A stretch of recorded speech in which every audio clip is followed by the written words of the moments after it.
Are you ready, my good people? It is that time of year once again, the most festive season of the year. GOTY season is upon us. It's time to rank every game that I played in 2024 that released in 2024. We have a good old 50 plus games that we're going to be ranking through here today. Hope y'all are having a happy holiday season. I hope y'all are having a Merry Christmas. And yeah, I'm assuming this will probably come out right around Christmas. So recording it a little bit early. I can't lie. I'm in a spot right now. Last year I recorded my game of the year pretty late and I was just trying to cram everything at the last minute, trying to play as much as I could. This year I was just like, yeah, fuck it. I don't know what hit me this year. I just got the a case of the fuck it's. And I don't know. I had this urge to I want to play backlog stuff right now. So I like booted up Fallout 4 and I'm playing through Fallout 4 and I played through Deus Ex Mankind Divided and so I have like a part of me wants to play Grand Theft Auto 3. There's like things that I'm wanting to play right now that are I don't know, I'm just not in the game of the year mental space right now. Like I'm not wanting to play 2024 releases. I'm wanting to dive into the backlog and then, replay some classics. So I don't know. We'll see. I guess I don't know. There's something about that little lull period towards the end of the year where I don't know. It feels like you're skipping school or something. It's like, yeah, we're gonna we're gonna take a little break here from the game of the year homework and dive into some shit you really, really want to play. Which not to say I don't want to play these games. 2024 was a weird year. Um, Rambling like a motherfucker. Obviously, timestamps. I'll get you directly to the good stuff. But 2024 was a weird, weird year where, like, just look. We look over this list, and certainly, there are good games on this list, no doubt about it. But like blockbusters, not many at all. Um, Very, very few. Like this was a real good indie year, even a real good double A year. So I'm sitting here looking over this, but the big AAA behemoth blockbuster titles, 2024 wasn't a strong year for that at all. And I end up coming down where at the beginning of the year, I was like, oh, 2024 is a weak year. This is going to be a really, really weak year. But like any year, the indies come in and then kind of brighten up the day. So 2024 ended up being a good year. I wouldn't say great year for me, for the style of games I like to play. Good year, strong year, not top tier year. Definitely not a 2023, a 2022, a 2020, a 2018. Like it's on that 2019, 2021 tier where it's like, oh yeah, Deathloop, best game of the year in 2021. It Takes Two, Resident Evil 8, Psychonauts, those style of games, 2021. 2020, 2019, it's like Jedi Fallen Order, Outer Worlds, RE2 remake. I mean, you had some that was a heavy hitter year, 2019 for me personally. But what the fuck am I rambling about at this point? How about we get to the rankings? That's what you're here for. Time to rank some stuff. And we started off with, and I should also mention, oh, go ahead and ramble a little bit more. Um, we have a didn't finish tier this year. Whereas last year I just kind of ranked the games I didn't finish amongst the other games that I did finish. I was like, yeah, sort of a little bit weird trying to rank something that I put 4 hours in versus something I put 40 hours in. So, yeah, I don't know how to really do that. And a lot of the time I will like a game and not finish it for other reasons, like something else coming out and distracting me. And it doesn't mean I like it less than a really bad game that I just finished because it came out at a better time. You know what I mean? It's just a hard thing to really analyze there. So I just put a didn't finish category. And what we're going to do is we're going to rank the games within the didn't finish category. I think that makes more sense. If I didn't finish it and I really want to get back to it, it'll be up towards the top of that list. Or if I didn't finish it, but I was like, damn, I like what's there, but there's one or two things that pulled me out of it. That'll be a little bit higher. And then there are going to be the games that I didn't finish because I didn't like them, and those will be lower on the didn't finish list. So I guess that hey, whoa, whoa, whoa. Hold up, hold up. We got a problem here. I didn't notice that I don't have a D tier. And we definitely got to have a damn D tier because there were absolutely some D tier games that released in 2024. So let's add that new tier, change it over here to D. Okay. And now let's give it a different color. How about we color the D tier really, really light blue for how cold I am on it. All right. And let's also we'll throw didn't finish a different color. How about gray? Gray feels like a didn't finish color. You don't fully understand. Gray is a color you can't quite understand. All right. Don't know what the fuck I'm saying. How about we start it off with Tekken 8? And Tekken 8 is a continuation of me trying to get into fighting games. And I think that this is probably my favorite one I've played in recent memory. I played Mortal Kombat 1 last year. I played Street Fighter 6 last year. Dove into Marvel vs. Capcom, the fighting collection this year. I've been playing a lot more fighting games and not on a competitive level, anything like that. And I guess that's the thing with Tekken 8. I played it, enjoyed the shit out of it, slowly started to understand the intricacies of the combat a little bit more. I love that they make you go on the offensive and you're rewarded for being on the offensive. You can't really be a counter fighter, which I appreciate, or you can't rely on it like totally.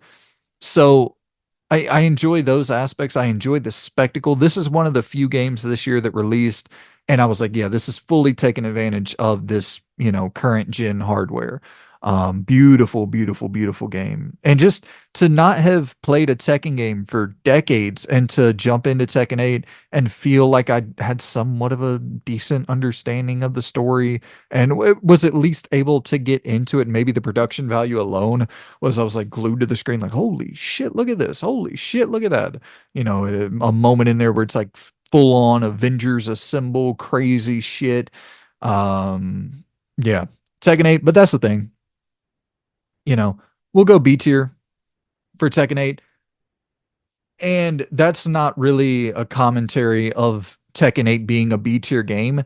That's me being a B tier, even lower than B tier fighting game enjoyer.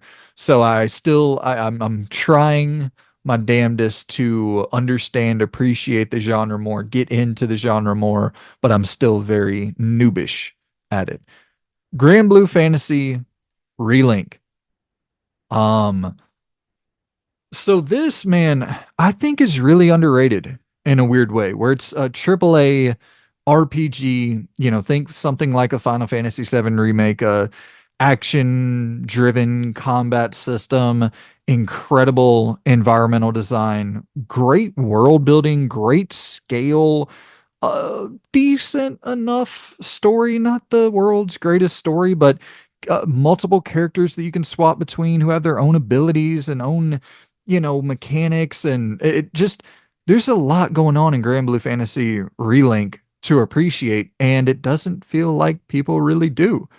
For whatever reason, this game just doesn't seem to be getting that big spotlight that something like a Final Fantasy would get, or which, of course, you're talking about what fucking 40 years of brand recognition with that IP, but Grand Blue, man, it's pretty good. If you're looking for a game of that caliber, of that ilk, not saying it's as epic as Final Fantasy VII Rebirth, definitely not on that caliber for storytelling, but it's, I mean, it's a good secondary option if you've already finished Remake and Rebirth.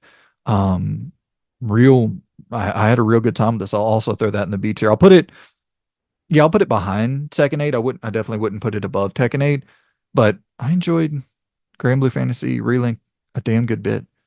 Banisher's Ghost of New Eden. So this is one of the best stories of 2024 without a doubt, in my opinion.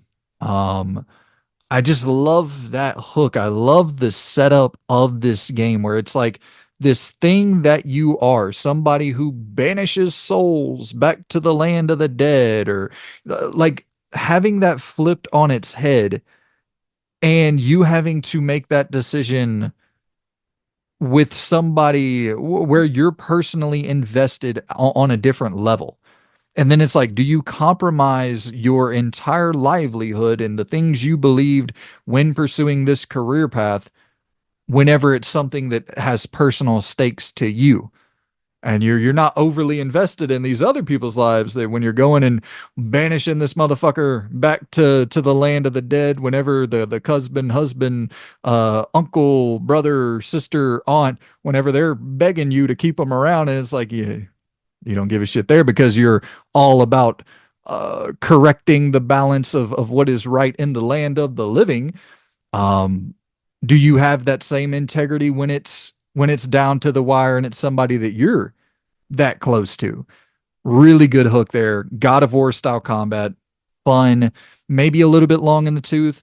Um, it's a pretty lengthy game, something around 25, 30 hours. And for a game of this caliber, of this ilk, it just kind of feels like it should be a little bit more linear. But then you go off the beaten path, and every single side quest you go and do are rewarding, are fulfilling, add extra context to, and not even necessarily extra context to the main story.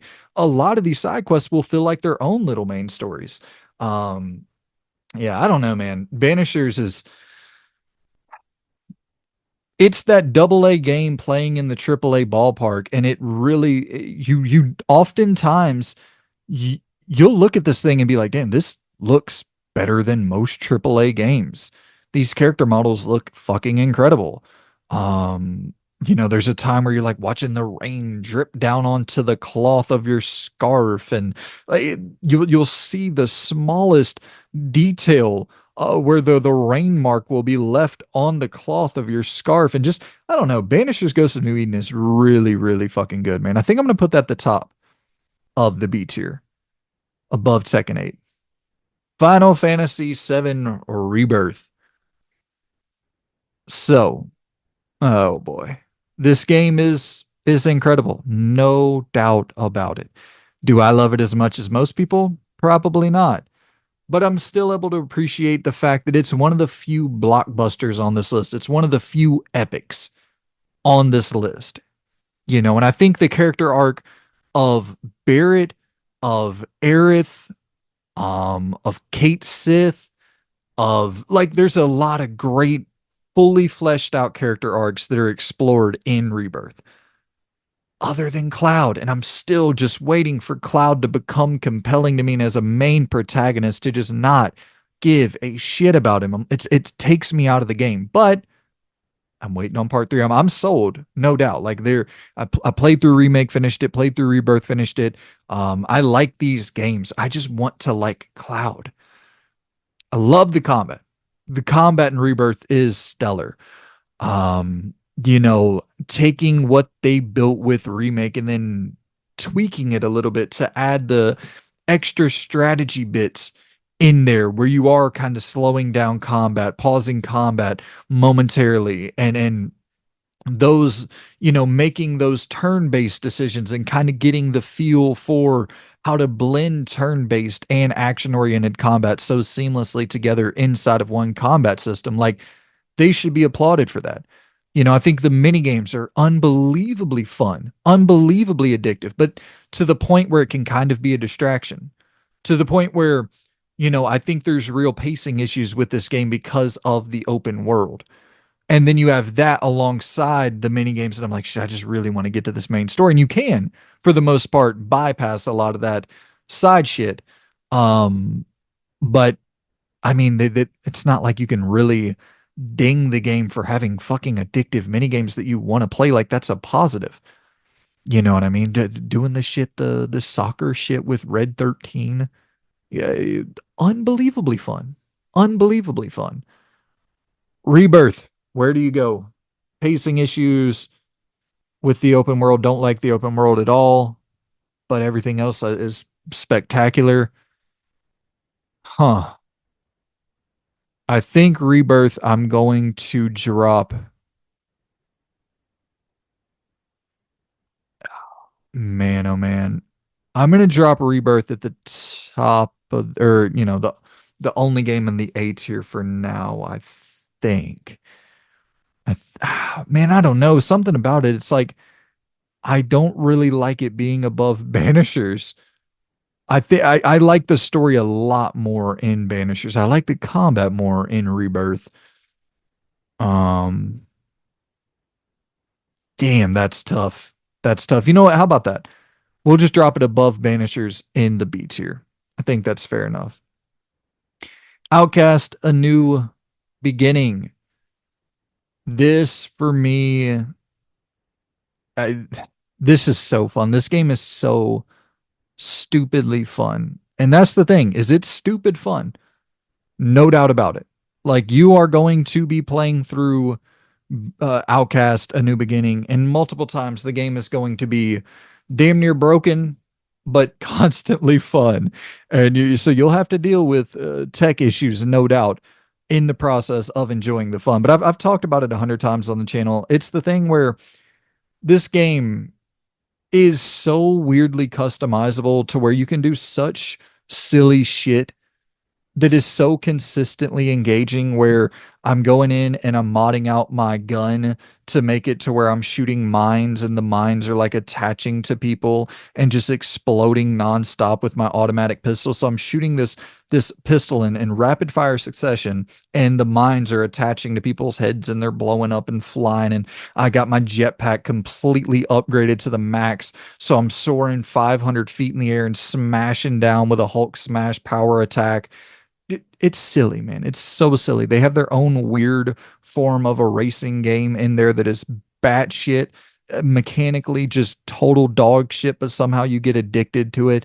I've talked about this game a lot, and I'm kind of, I'm repeating points that I've already made about the game, and I apologize for frequent viewers who are like, dude, I've heard you say this shit 100 times about the game, but those are the things that really stand out to me. Herding sheep with your jetpack, the crazy alien relationship that's going on there where you are, you're able to somehow understand this alien life form that you should have no business understanding. So what's the connection there? And yeah, it's not saying the story's a world beater, but it's pretty fucking intriguing. And for this thing to look this good, like this looks like a big AAA open world experience. I I don't know who greenlit this game. Probably not a good call to greenlight Outcast A New Beginning and give it the budget that it got, because I would assume it didn't make a quarter of its fucking budget back. But I, I'm glad we got it, man, because this thing is really fucking fun. That's going to the top of the B tier. Definitely. That's my favorite game on that B tier for sure. WWE 2K24. Um, yeah, top of the A tier or only game in the A tier. That is one of the best wrestling games ever, definitively. That is, you're talking about two career modes being as fleshed out as they are for the male and female career mode. That was my problem last year, where the female career mode was great in 23, but the male career mode with the lock, that shit sucked. This year they have two totally fleshed out career modes. The female side of things, you kind of helped start up this indie promotion, and now you are heading towards the WWE, but they're putting all these roadblocks in the way because of your association with this indie brand, and that alone is very very compelling to me. Where it's like, oh damn, they're allowing 2K to tell this story of WWE kind of putting up roadblocks and kind of pushing this indie superstar down because of her association with the indie brand. They're allowing this story to be told of WWE holding back this indie rising talent. Very interesting. And then on the men's side, I don't want to spoil anything, but you have a very Roman Reigns, Cody Rhodes associated storyline that you are involved in, and it plays out really, really interestingly throughout the entire thing. And then, you're talking about the ambulance match coming back. You're talking about the casket match coming back. You're talking about a special guest referee. You're talking about new things added into where you're able to throw weapons at people and then it hits them. They're busted open. The blood drips down from their forehead down to their chest. And it's like the gameplay is so damn good. And it's so feature complete this year with GM mode, with the career mode, with the 40 years of WrestleMania, which sure, 40 years of WrestleMania is a bit of a rehash from the WWE 2K14 or WWE 14, which I think it was 2K14 at that point, but it's a bit rehashed at that point, no doubt about it. But when you're talking about that many modes and so many of them being so strong, it's just, and then with the gameplay from, when they took that year off in 2K for 2K21, they didn't have a 2K21, came back with 22, and it was just so polished, so good, the perfect blend between action, arcade action, and the simulation pace, and they just refine it and keep consistently refining it to a point where we got definitively the best WWE 2K game we've ever got this year. And I'm just hoping I'm waiting for the shoe to drop where it's going to be like, oh, yep, there's the real bad year. And now we are slipping down that slope of shit where we're back to getting horrible wrestling games or horrible WWE games. But right now, that is not the case. And obviously, I'm a massive wrestler or a massive fan of older wrestling, Attitude Era, Ruthless Aggression Era, massive fan of that era. So does any of these lists, obviously it's totally subjective, none of these lists are objective at all if one person is putting it together, and even if 100 people are putting it together, you have 100 people with 100 different opinions, and you might have in that group 99 of them don't like fucking strategy games, so a strategy game doesn't get on the list, or they don't like racing games, so a racing game doesn't get on the list. So it's like all of this shit is totally subjective, but I think that's the fun of doing it. Nobody wants to try to, well, I'm going to give you Metacritic's top 50 best games of the year. Who gives a fuck about that shit? Rise of the Ronin. Um, I like Rise of the Ronin. It's fine. It came out. You're looking at that list there. You're looking at Outcast, A New Beginning, big open world thing. Final Fantasy VII Rebirth, sections of it are a big open world thing. Banisher's Ghost of New Eden, it gets a little bit too open for its own good. Grand Blue Fantasy Relink, open world thing, and then Rise of the Ronin comes out, and I'm like really starting to feel the open world fatigue at this point. And then it's a Souls like combat system, and Lord knows I hate that shit. So tired of that shit. But I wanted to jump into Rise of the Ronin because I was like, okay, this style of game, do I just not like it because it's hard?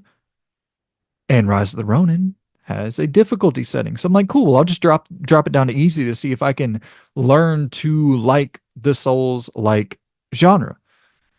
I don't.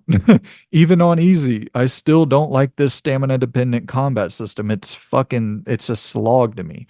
It's just so tedious. And I understand they want it to be methodical and thought out and kind of planning your attacks and the pattern recognition. I get all that, but I don't know. I just feel it. I find it to be tedious.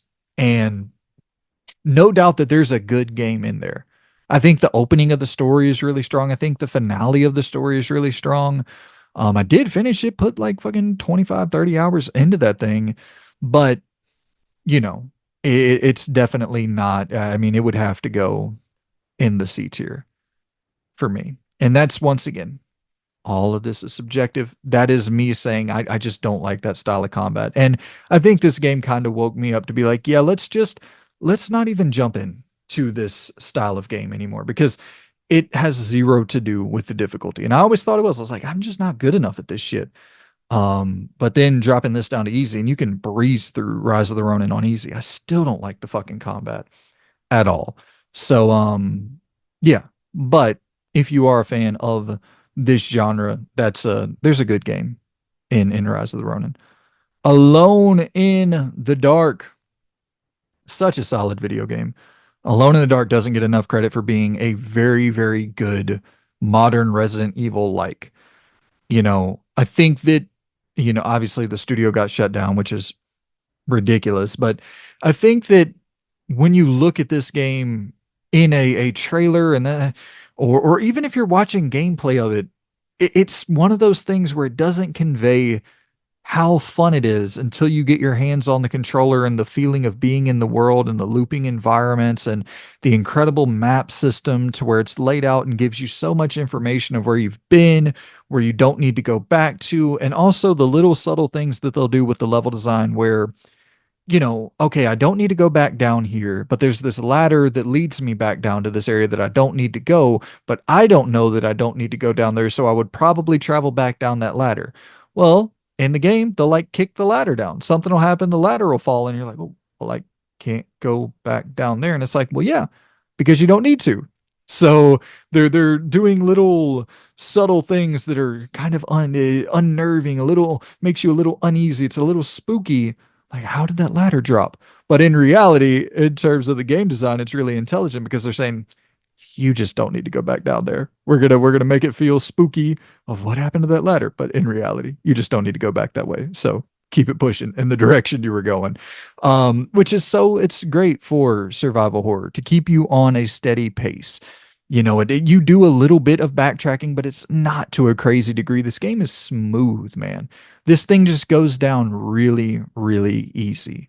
And I don't mean that in a sense of like there's challenge here. There's the puzzles. There's a couple really, really difficult puzzles in this game. The combat system is interesting. You have like weapon durability where your weapons will break if you use the melee weapons too much. And you got Tommy guns and different, you got a good variety of firearms that you're using as well. And also a strong, strong story on this thing where you're going and investigating this lady. She thinks that I believe it's her uncle, he's in this kind of retirement home of sorts in the bayou Louisiana, so you got that creepy southern feel to it. You're going down there, it feels very kind of, what's the word I'm looking for, you feel that sort of old money vibe as you walk into this mansion. And I don't know. There's just something creepy about that in and of itself. But there, the story is strong. It's really strong. Good performances across the board. They have David Arbor in there. They have I always forget the lady's name. I guess because I played as David Arbor when I went through it. But it's got good strong performances, an interesting twist to the story. Like this game is good, legitimately good. Now where is it? How good is it? Where does it fit on this list? I guess that's the bigger question. I would definitely put it above Grand Blue, and I think I would put it above Tekken 8 as well, and I would drop it right below Banishers. I think that's what I'm going to do with Alone in the Dark in the B tier. All right, now we got a game for you. Dragon's Dogma 2.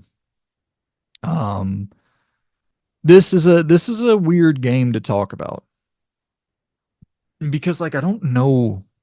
I'm trying to think of how to go about speaking about Dragon's Dogma 2 because like as I'm sitting here thinking, I guess I'll walk you through the process of the thought. I'm like Dragon's Dogma 2 is bad at 7 of the 10 things that it does. But the 3 things that it does so well that I ignore the 7 bad things.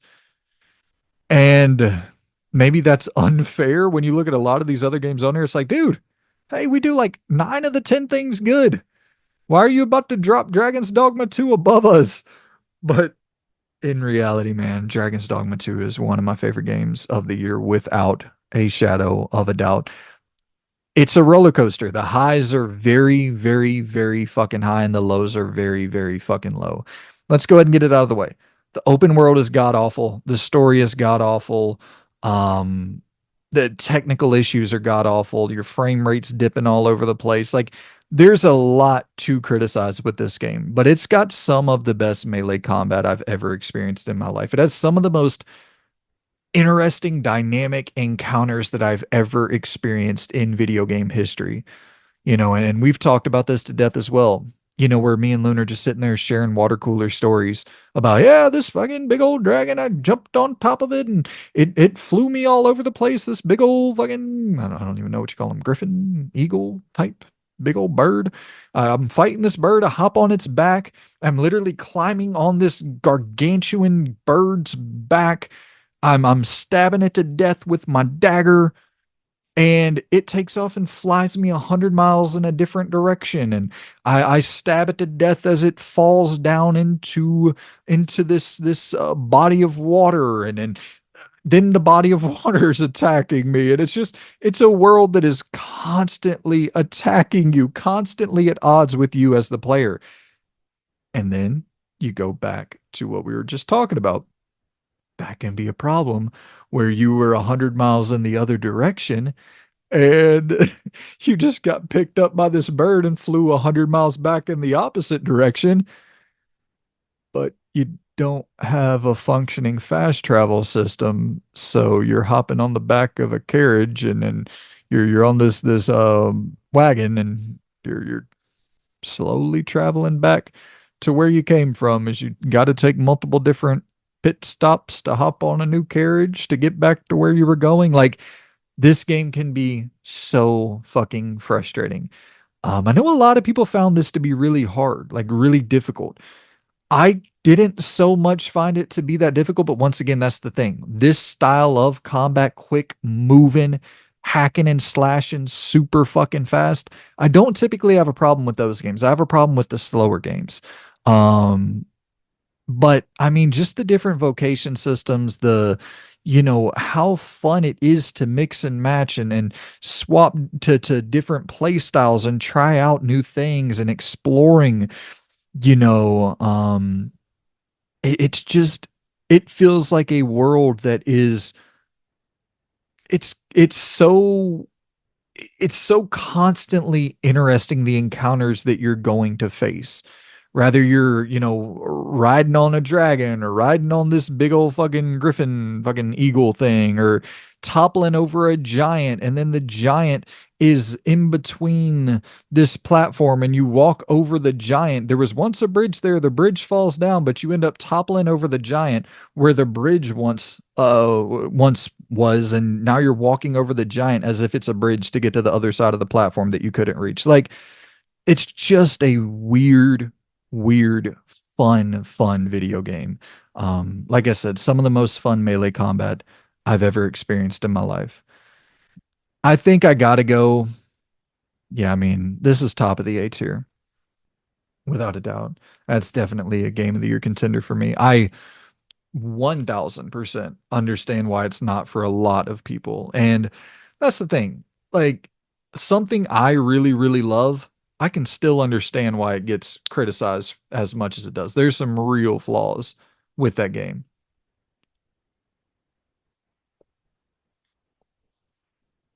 But at the end of the day, it's just so fun. And it gives you an experience that you just don't see anywhere else. Stellar Blade. Funny thing, Dragon's Dogma 2 and Stellar Blade being grouped together, because Stellar Blade is so much better in almost every single area. But Stellar Blade's like a good, consistent, like, it doesn't get up real high, it doesn't dip too low. It's like a good, consistent roller coaster that's just I don't know how to describe it. Um, but Stellar Blade is, I would say, almost definitively a better video game than Dragon's Dogma 2. There's not a single hitch that I ran into, the performance issues, not a single fucking one throughout this entire experience. I mean, you can say the parry timing is a little bit wonky, where it feels a little bit delayed. Um, sure, there's things like that, but I think those are more intentional design decisions that some people might not like, more so than, like, I never once ran into a bug in Stellar Blade at all. Where Dragon's Dogma 2, at certain times, it felt like that thing was being held together by a shoestring. Um, but the combat's just not nearly on par with Dragon's Dogma 2. Or I should say it's more of like a boss The bosses in Stellar Blade are fucking awesome, and the design of the bosses are so good. And also the little things in Stellar Blade, the traversal feels good, the puzzle solving is fun, the world environments are beautiful and interesting. And I'm not saying it's a good story, and that's the thing also with Dragon's Dogma 2, horrible story. But it's there's something compelling about Stellar Blade's world where I don't really feel like that's the case with Dragon's Dogma. Like there's environmental storytelling in Stellar Blade's world that's interesting. That's not really the case with Dragon's Dogma 2. It's such a big old open fantasy world with crazy encounters. Dragon's Dogma 2, you're there for the combat and the combat alone. And Stellar Blade to some degree, but I think that's the underrated aspect of Stellar Blade is there's a lot of other really good things about the game that people overlook. And honestly, I think people just overlook the fact that the game is a good action game because the conversation is solely seemingly around this character's sex appeal. And it's like, fuck, man. Sure, like that's a great part of the game, but like you, there's a lot there with this game. It's just a really, really good action oriented game, like a good character action style, somewhere in between, like blending in between that soulsy space and that character action space. Um, but the game is just really, really strong. Um, However, once again, back to that comparison between it and Dragon's Dogma 2, there's never even close to that same high of a Dragon's Dogma 2 in Stellar Blade. You know what I mean? So I think I can't put it in the A tier. I don't think I like it as much as yeah, okay, here's the deal. Banishers. I'm gonna put it right behind Banishers, right above Alone in the Dark for Stellar Blade. Think that. Uh I could maybe see it going above Banishers. Or we'll leave it there. We're gonna leave it there below Banishers. Banishers has a really, really good story and should be recognized for having such a great story and also solid combat. Um Sandland. Didn't finish Sandland. First game on the didn't finish list. Once again, talking about big open world experiences, Outcast, Rebirth, Banishers to some degree, Dogma 2, Rise of the Ronin, Grand Blue Fantasy. And as you see, this list is, well, at least the early part of the list is all put together on release date. So the early games that released in 2024 are at the top of this tier maker. And so yeah, that's Sandland was a fairly early release. It actually came out the same day as Stellar Blade, which is probably a big reason why I didn't finish it. I prioritized finishing Stellar Blade. But Sandland is really cool. It's really fucking cool. Like a vehicular combat game, a third person action adventure game with stealth elements, obviously fantastic art style. But yeah, I mean, I think I'll put that one pretty high up on the didn't finish list because I would like to go back to it. I was having fun. I probably put, I don't know, five, six, somewhere 5, 6, 7 hours into it, something like that. So I would like to go back and wrap it up. Um, so yeah, well, we'll leave it on the didn't finish and probably towards the top of that list. Hashtag blood also didn't finish that. Really, once again, really, really strong art style. This looks like a Cartoon Network game brought to life, but the combat, it was pretty rough. And I might have just been playing it. I played it right when it came out. I was so excited for it just based on the art style alone. But then whenever I was playing it, there were some real hit detection issues with blood. And I was just like, maybe I'll wait till this thing gets cleaned up. And I just never went back to it, which is a bummer because I did really, really enjoy the art style for hashtag blood. I could see myself going back to Sandland way before I could for blood, but yeah. Star Wars Outlaws. I did finish this, put somewhere north of 30 or so hours into it. Um, it's a weird experience. I really, really enjoyed it. I enjoyed the shit out of this game, but it's a weird experience where I understand a lot of the negativity surrounding Star Wars Outlaws because I think it has such a weak start. I mean, a lot of the negativity. It's Star Wars Outlaws is a game where I think the people who finish it or the people who play a good chunk of it, you'll often hear them say they really like it. And then I think the people who played like 4 hours or less will be colder on it because it has a really weak opening. And then obviously you're going to have the people who never touch the game who are going to be extremely negative on it because I guess you get internet points for being really negative about things these days. But Star Wars Outlaws is it gets so much better later in the game. And thankfully, they did patch out a lot of that force stealth shit, which is very, very annoying early on in the game. And then once again, later in the game, it gets much less forced. It gets much less repetitive. You're not having to do as many force stealth encounters. So it, it just benefits the earlier part of that game, which is already the weakest part of that game. So that's to the overall benefit of Star Wars Outlaws that it was patched out. I do think there's some narrative context that's kind of missed if you go in guns blazing to some of those encounters, but at the end of the day, it's a fucking video game. You got to make that shit fun.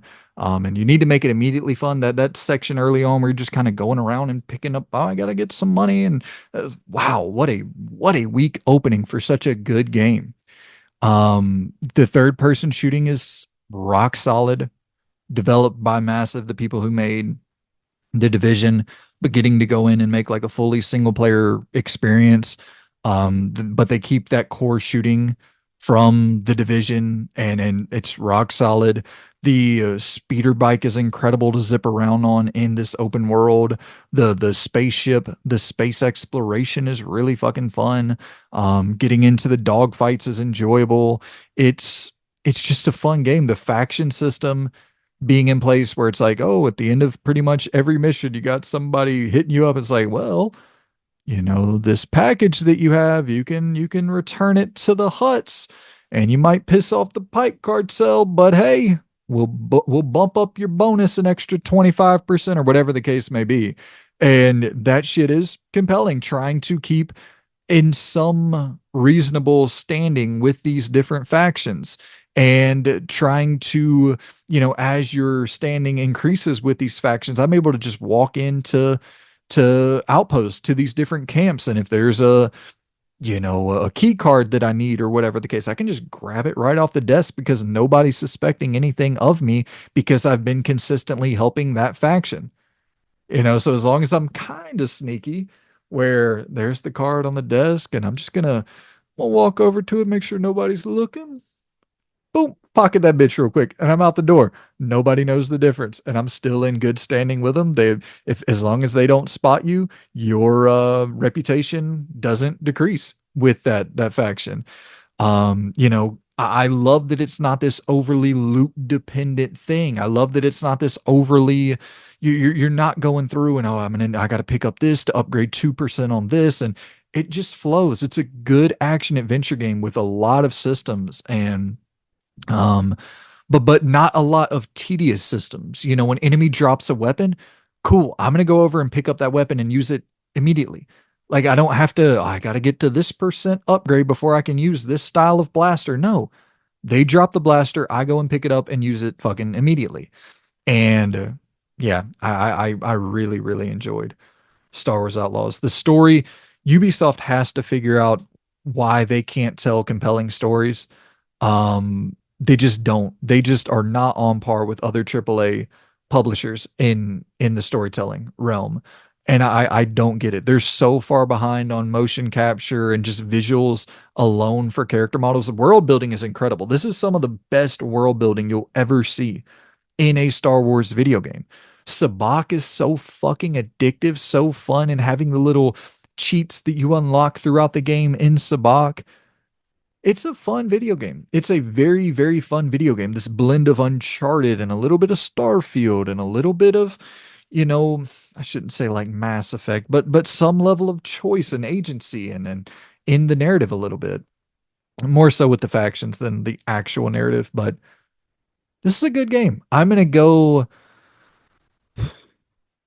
So it's definitely A tier, but where in the A tier? Maybe it's right there. Maybe, I think it's probably right there. I think it's below WWE 2K24. Yeah. Yeah, I think it's below 2K24. It's definitely below Dragon's Dogma 2. So number three in the A tier for now. Quidditch. Didn't finish this. I'm like right there at the end of Quidditch.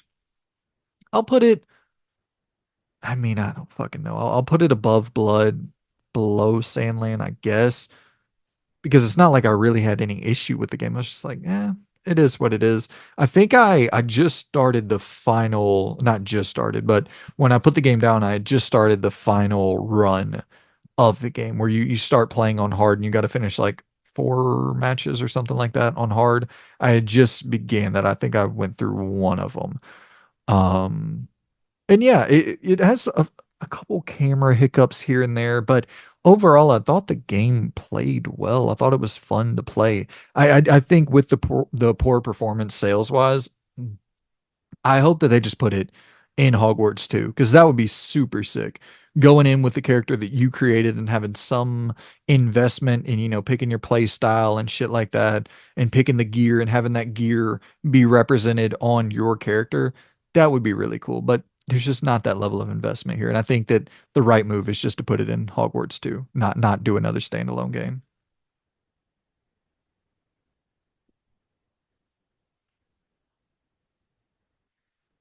All right,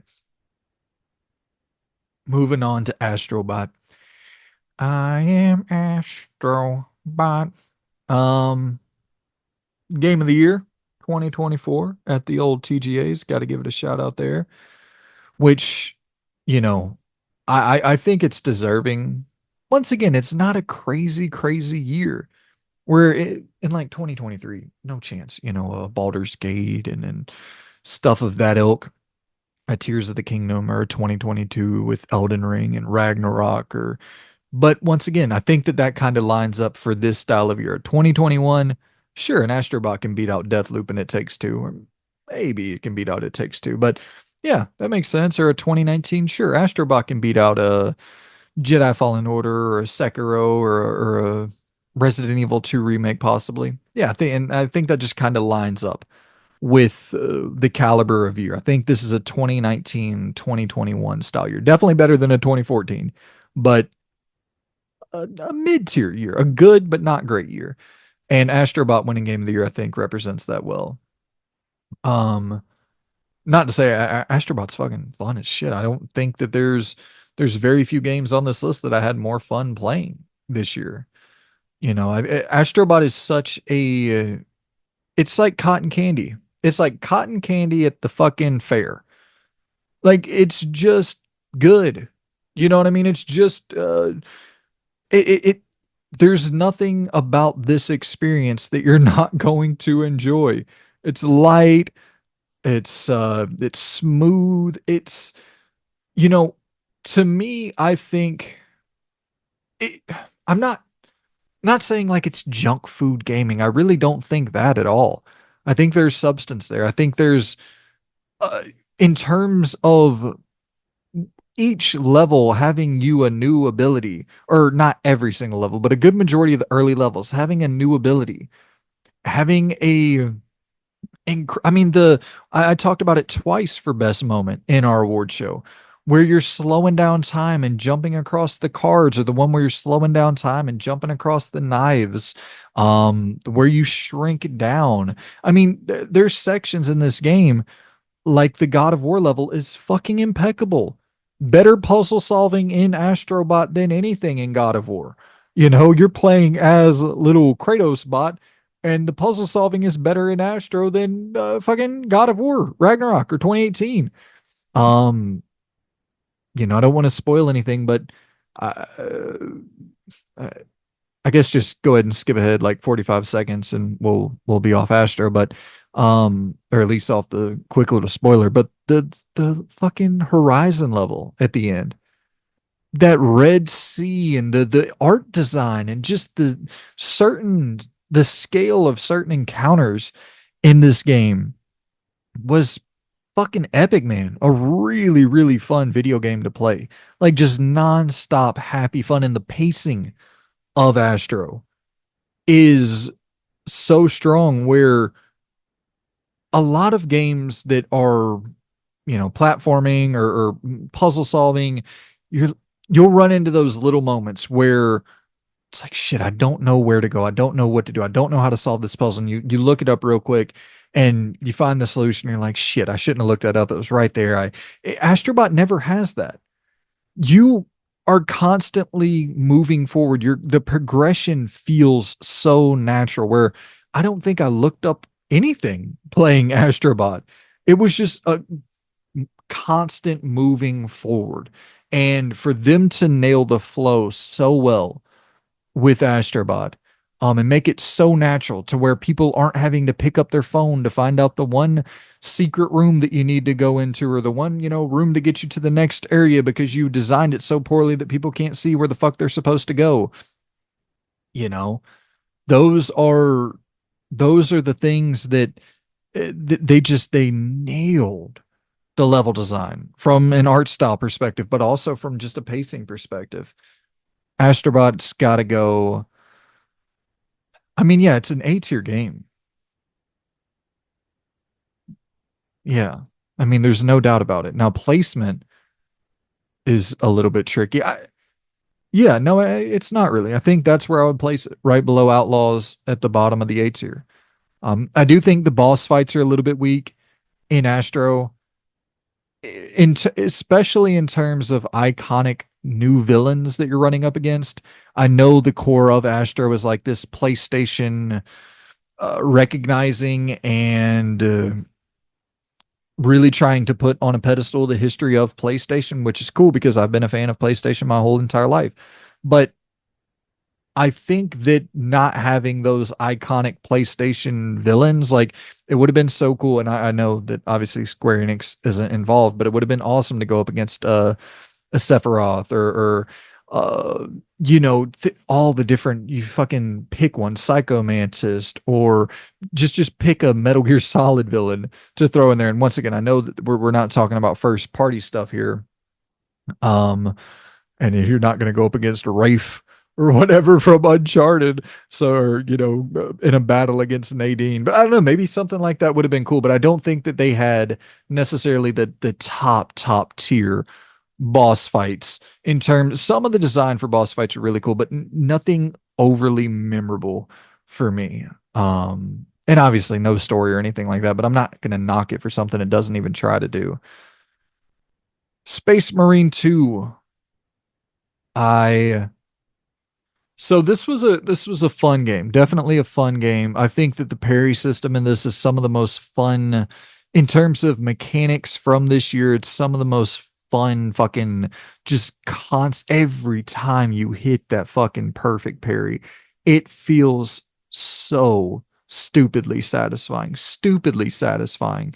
The gore in this game is through the roof. The horde enemy design is through the roof. Feels very Days Gone-esque, and then launching down a grenade, seeing the little dinosaur fuckers going flying everywhere. And this is a really, really fun game to play. Just a nice throwback Gears of War 7th generation feeling experience. I do think it fails at that, talking again, big moments. Gears of War felt like you always have, okay, now I'm controlling a fucking mech, or I'm zipping around here, flying around here, like you're doing some crazy big action set piece. Oh, now I'm inside of this big monster's fucking I'm roaming around inside of this big ass monster's mouth and trying to find my way out. Space Marine 2 didn't, but once again, you're probably not talking about a comparable budget adjusted for, you back in the day, Gears of War, especially like 2 and 3, they're working on the max AAA budget that you could get back in those days, I would assume. And this felt like a big breakout moment for Saber to possibly do something even cooler with a Space Marine 3 because Space Marine 2 did so well commercially. So hopefully we get even better shit down the road. But yeah, it was a really, really fun experience. I would rank this, I think I would go below Stellar Blade. Yeah. Below Stellar Blade, I think above Alone in the Dark. Gameplay definitely more fun for sure. But story, I did like Alone in the Dark a little bit more. Fuck. I will go Space Marine 2 above Alone in the Dark. Um Wild Bastards.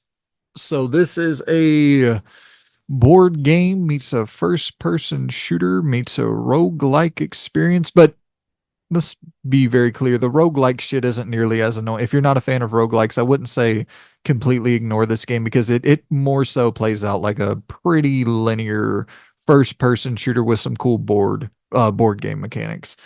And the board game kind of works where you'll often have a teammate that you need to go and rescue or something, and the board game will be set up and you have a certain amount of turns or moves per turn.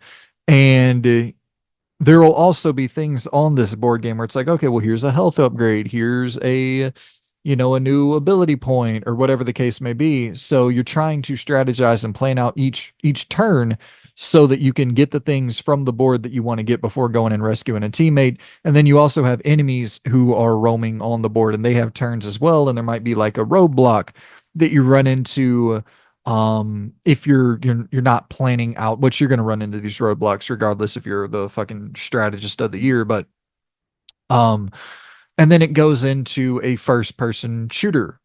And I think that's kind of the weaker part of, I shouldn't say the weaker part. I think the level design is the weakest part of Wild Bastards, where if the game would have ended around 6, 7 hours in, you would have been like, damn, this was really, really fresh and not overly repetitive at all. I was seeing new environments constantly.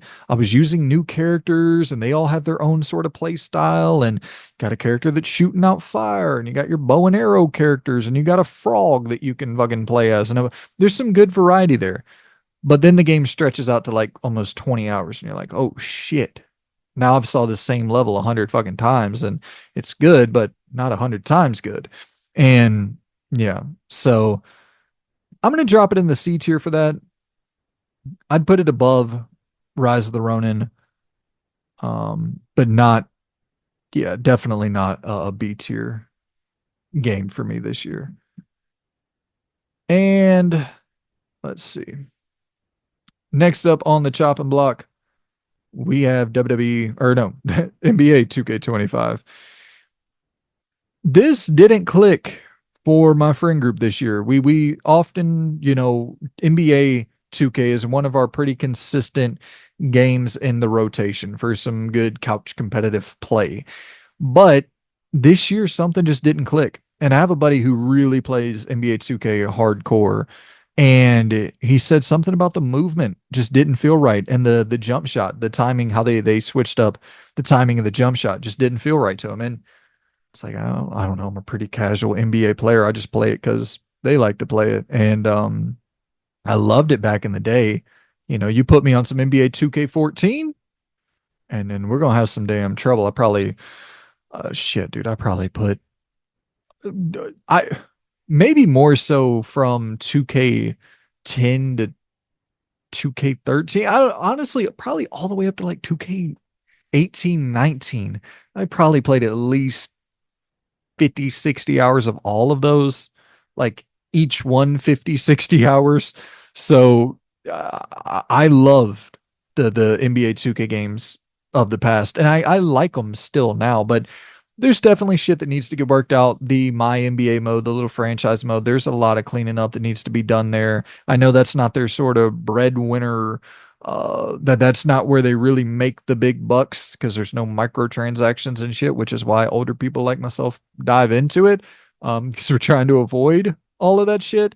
But it's just crazy now. You're going into a career mode, and there's no way to just play. You don't have a Jackson Ellis or a, who are some of the other villains, some of the other people you used to run up against in the kind of single player my career. Um, Somewhat drawing a blank, but I'm thinking of like the frequency vibration storyline, and then the whole Spike Lee directed My Career Experience, where like tragic events are taking place and car wrecks, and you got this big old story that's being told, and it's like this is so far removed from that, and it's definitely a bummer. And it's cool though, you have like a WNBA My Career that you can play offline now. And so I ended up actually, as crazy as it sounds, I just fucking created a character in the WNBA and was playing through that. That way I didn't have to interact with all the bullshit online predatory garbage of having to spend $200 just to get my character to like a 77 overall.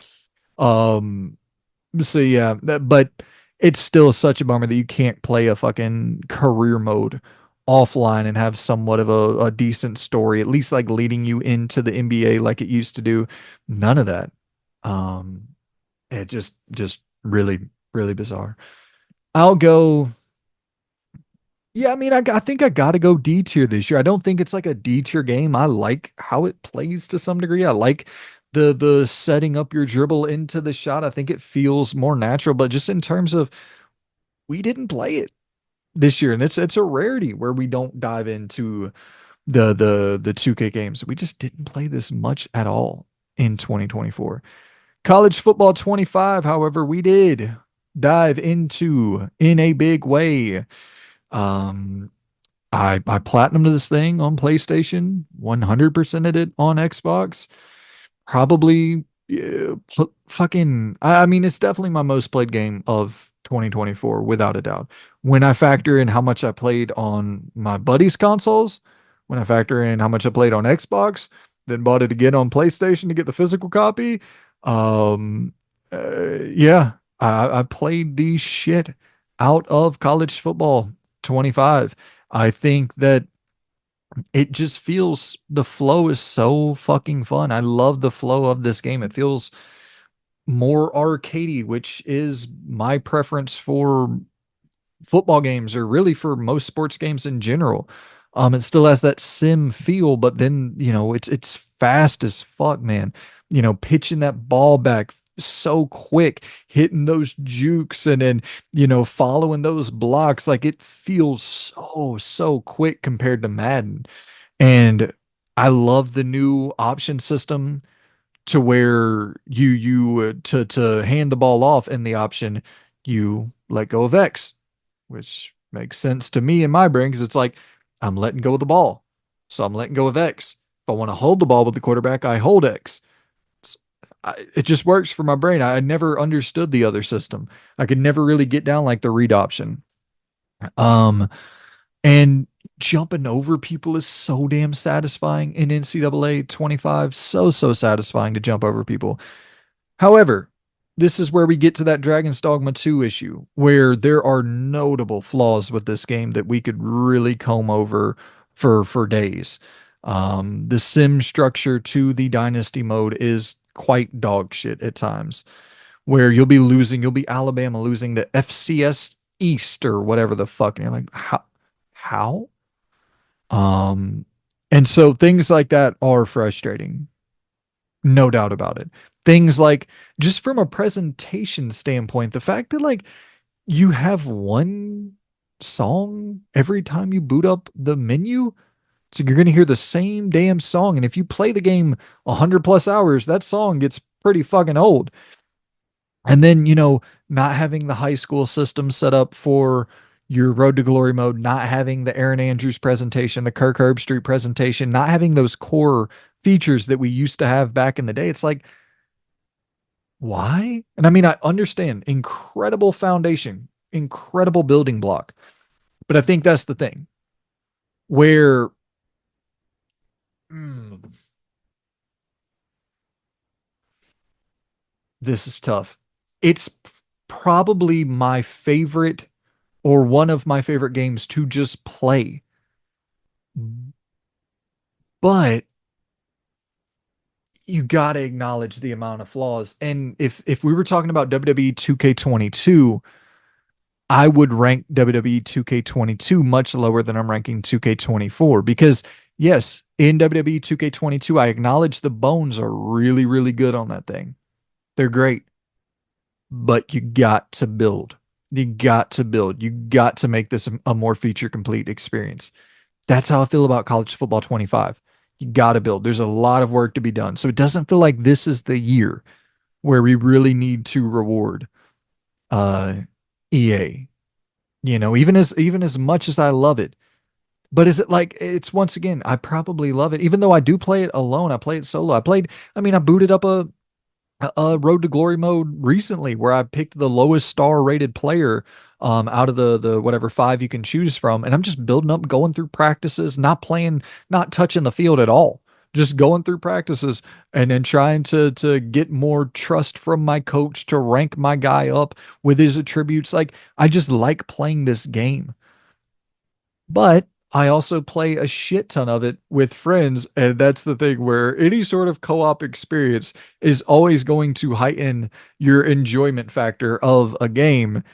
And it might not be so much that the game is great, it's just a great time playing it with buddies. And so,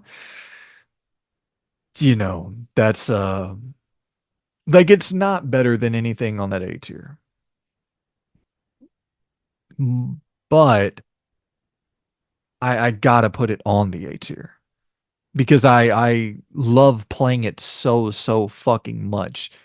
Putting it in the B tier would be, yeah, I just it's a C tier style game in a lot of areas, but like so is Dragon's Dogma 2, you know? Um Dragon's Dogma 2 is a C tier game in many areas, but you just love the fucking feel of it. It plays so good.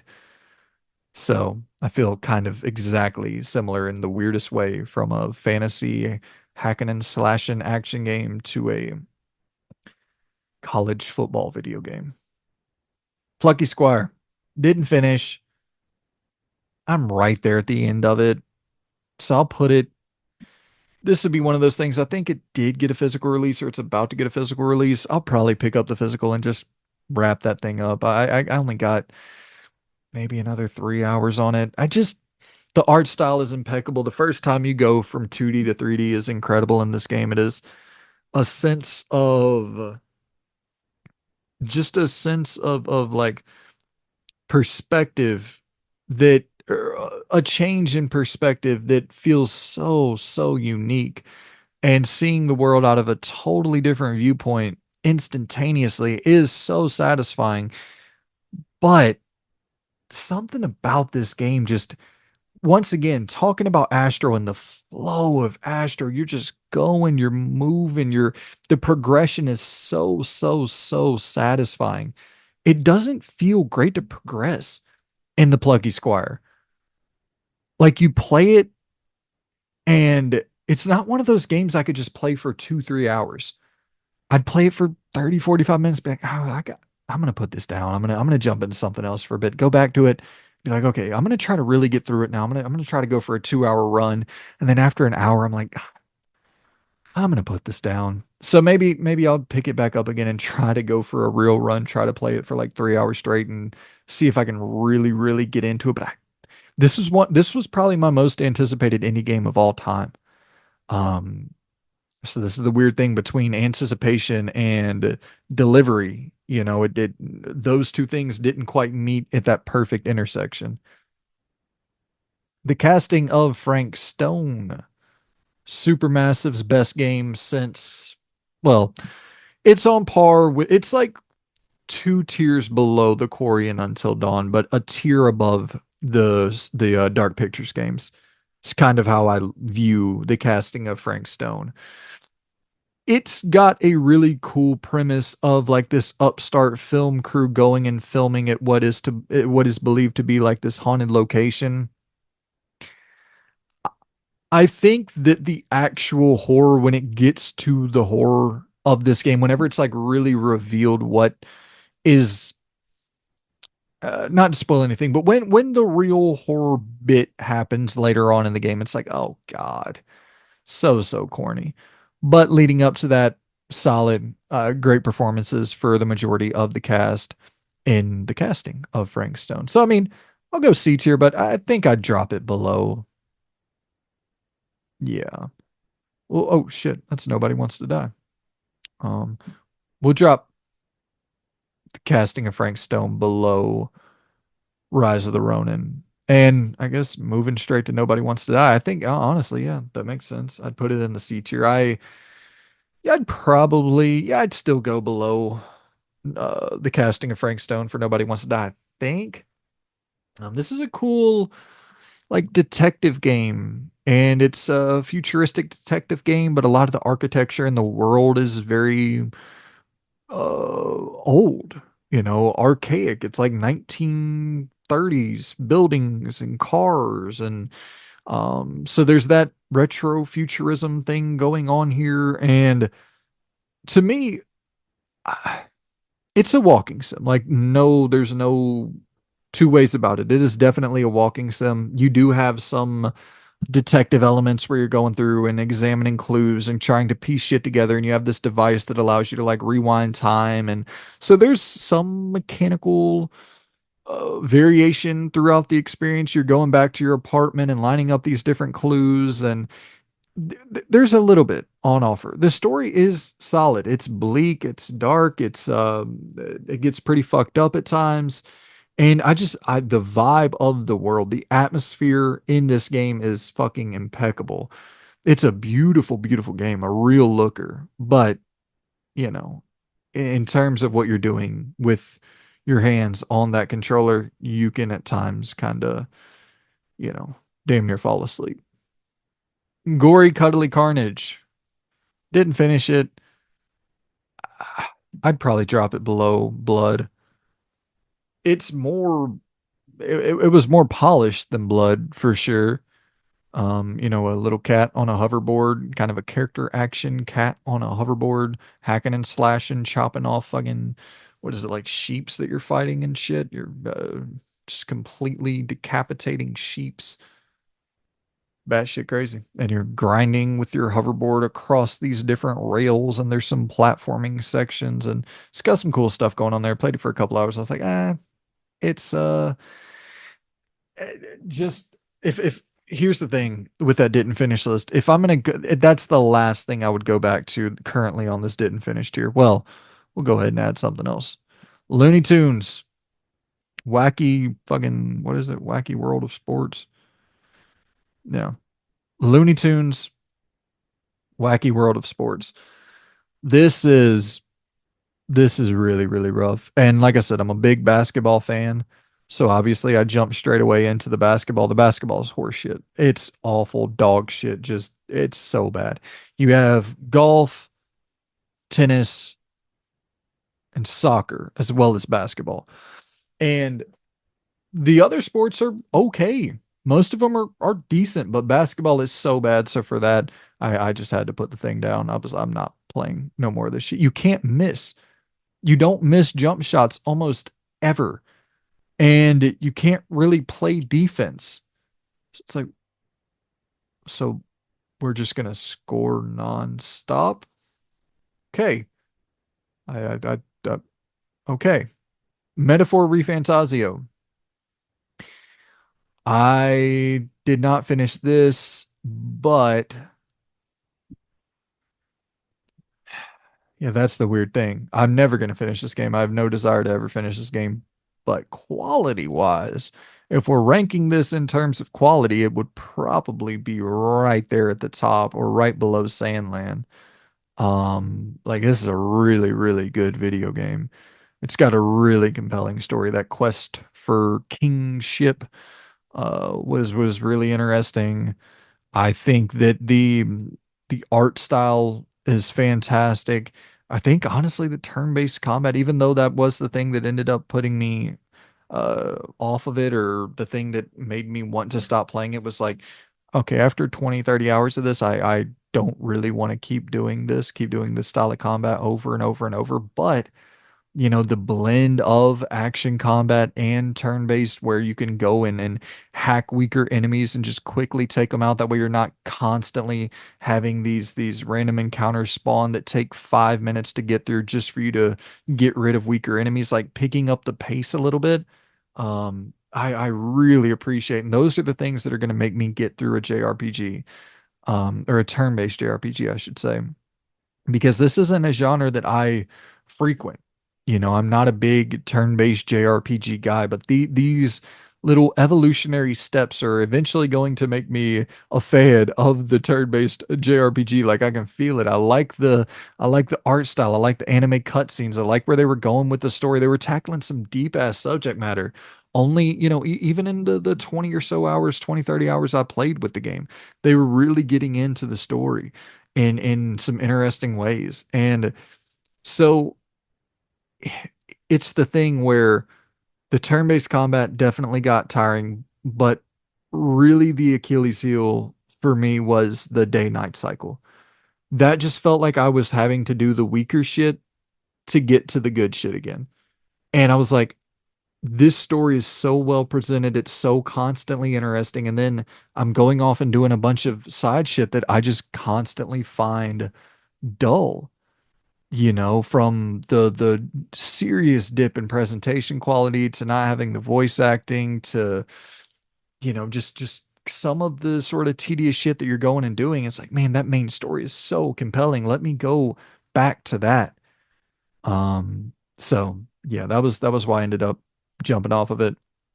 But I still would put it, I'll put it below Sandland, or yeah, below Sandland, above Plucky Squire. Beyond Galaxyland, that's you know, maybe that goes above Metaphor and the didn't finish tier. Beyond Galaxyland was so interesting to me.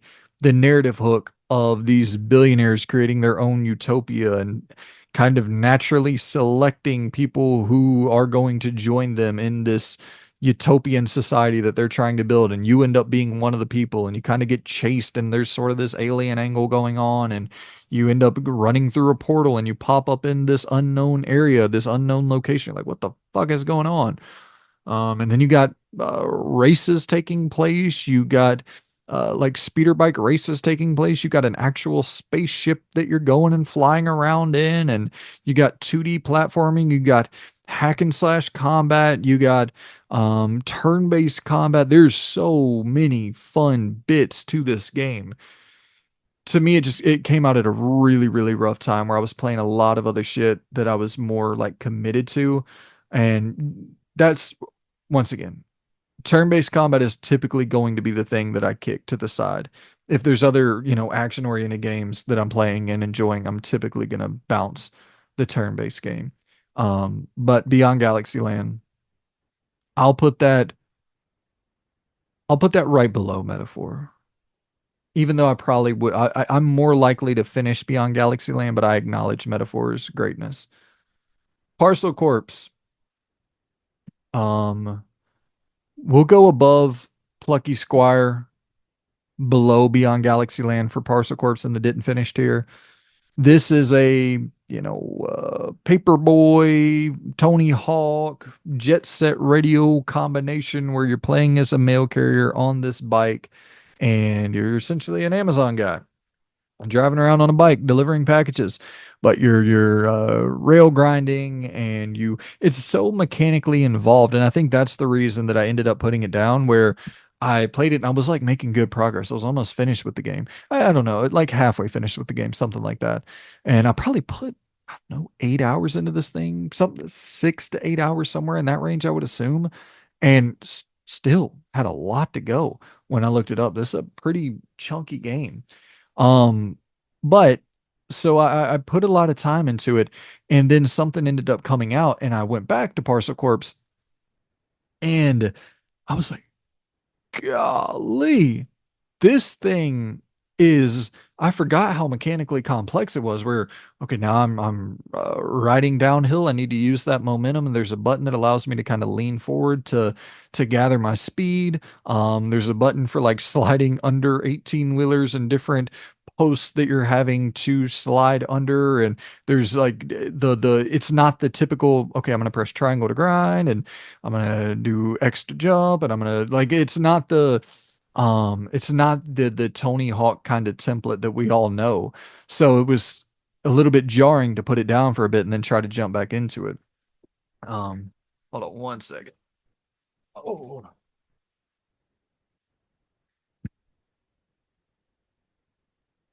my damn chair is broken. So it constantly is like lowering. I'm sitting here like I'm in a fucking lowrider, just constantly dropping with the chair suspension fucking sending me to hell. Um, Deep Beyond. So I checked this out. Anytime you put out a narrative driven thing that kind of gives me this kind of gave me some Firewatch vibes. And so it's like, okay, cool. Let's see if there's something here. There's really not much with Deep Beyond. It's like a cool this lady, she has some her dad has an interesting backstory, and there's some issues that arise there, and she's a deep sea diver, and then she ends up being on the run from some nefarious characters. Um it's it's a pretty unremarkable game across the board, in my opinion. There was nothing that I did in this game other. There was a cool little bit at the end, like an escape bit at the end that was pretty decent, but it like with a Firewatch, there's that narrative hook that you're constantly, oh, what's going on with these two? This lady that's operating the radio that's contacting me, and we're talking over the walkie-talkie, and there's like, is something brewing here? And this dude's in a pretty fucked up situation in his uh his real life and with his marriage, and there's like that moral thing where it's like, are you really gonna do this, you piece of shit? And then you're the player, and it's like, okay, well, if you do this, you're certainly a piece of shit. But it gives you the option, it gives you the option to make that choice. And that's like a really compelling bit there. And then it constantly has that unnerving sort of quality with a Firewatch. And it's not a Firewatch discussion here, but Deep Beyond just doesn't have those bits that really hook you. So I'm gonna go D tier, but we'll go above. We'll go above NBA 2K25. Loretta, talking about a game that has the stuff to hook you. Playing as a lady who murdered her husband, and then it's, yeah, you're sitting there and dealing with the consequences of that, of her psyche just continuously unraveling to a very, very unsafe degree, and you're dealing with that by making choices, and you're kind of steering her in whichever direction you please. The decisions really, really matter in this thing. It's a 2D narrative adventure game. I highly, highly recommend checking this thing out. And I think, when you're talking about games that have a story that don't feel compromised by corporations, like if you really want to get into some dark subject matter and explore mental health to its to the fullest extent of the spectrum, you know what I mean? Like, yeah, I'm kind of looking at Hellblade here, where that's impressive. A lot of the stuff that Hellblade does is impressive for sure, for Psychosis, and trying to dive into that and represent it as best as possible in game form. Loretta is like, no, we're talking about some psychopathic behavior here, and we're going to try to fully represent that as best as possible. And it doesn't feel safe. It doesn't feel like this doesn't feel like something that would be greenlit, by a AAA publisher. And that's like the biggest compliment you can give a narrative driven game a lot of the time. So Loretta, I I mean, yeah, I think I got to go B tier for Loretta.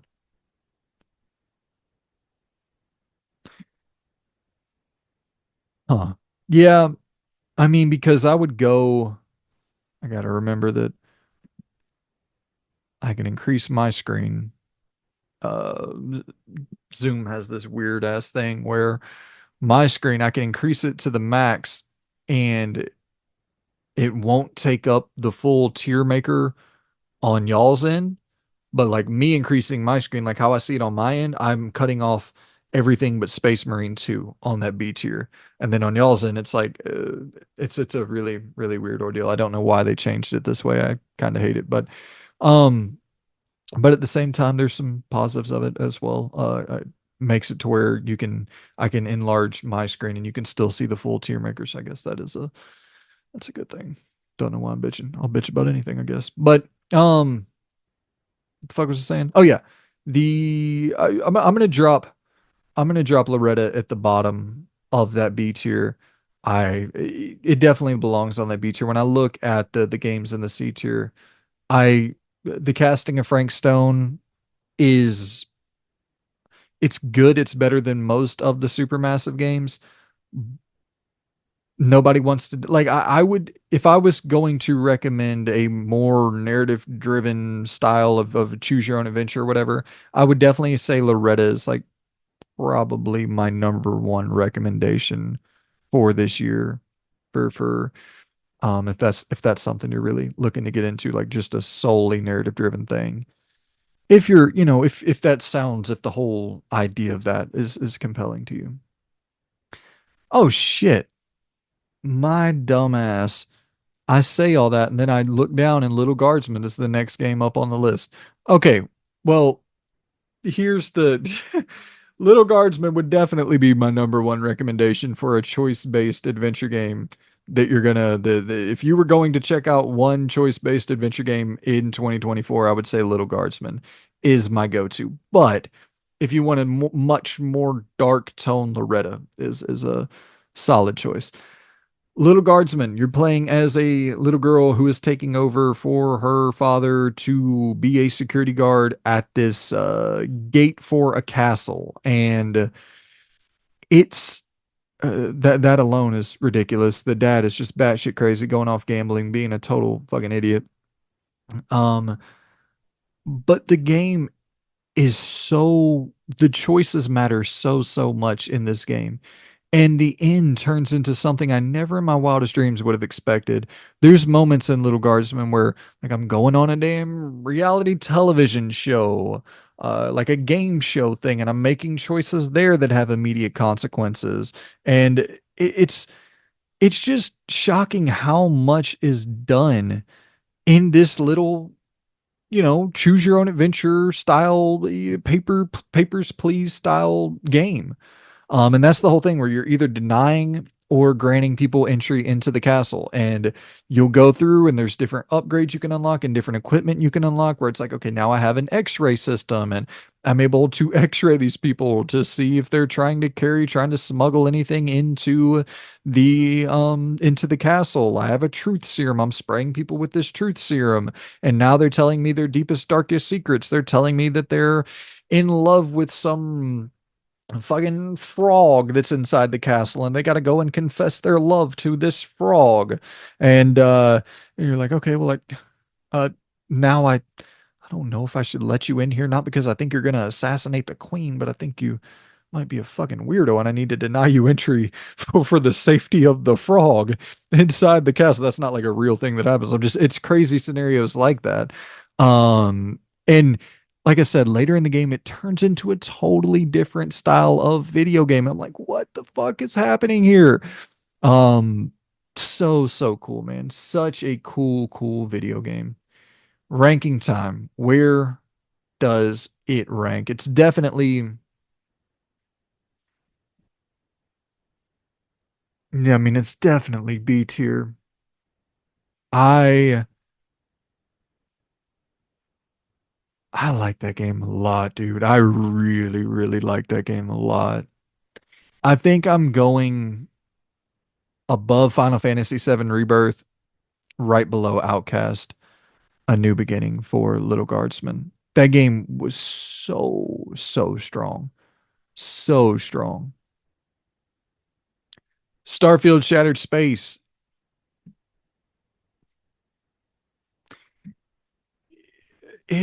Dude,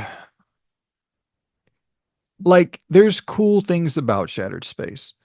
I like the whole beginning setup where you are beginning the cult initiation thing, and it's like, oh damn, am I really about to get this cool ass Dead Space RPG experience? And then it's just, the House of Varun is such. I was so compelled by that simple setup. Like, let's dive into this.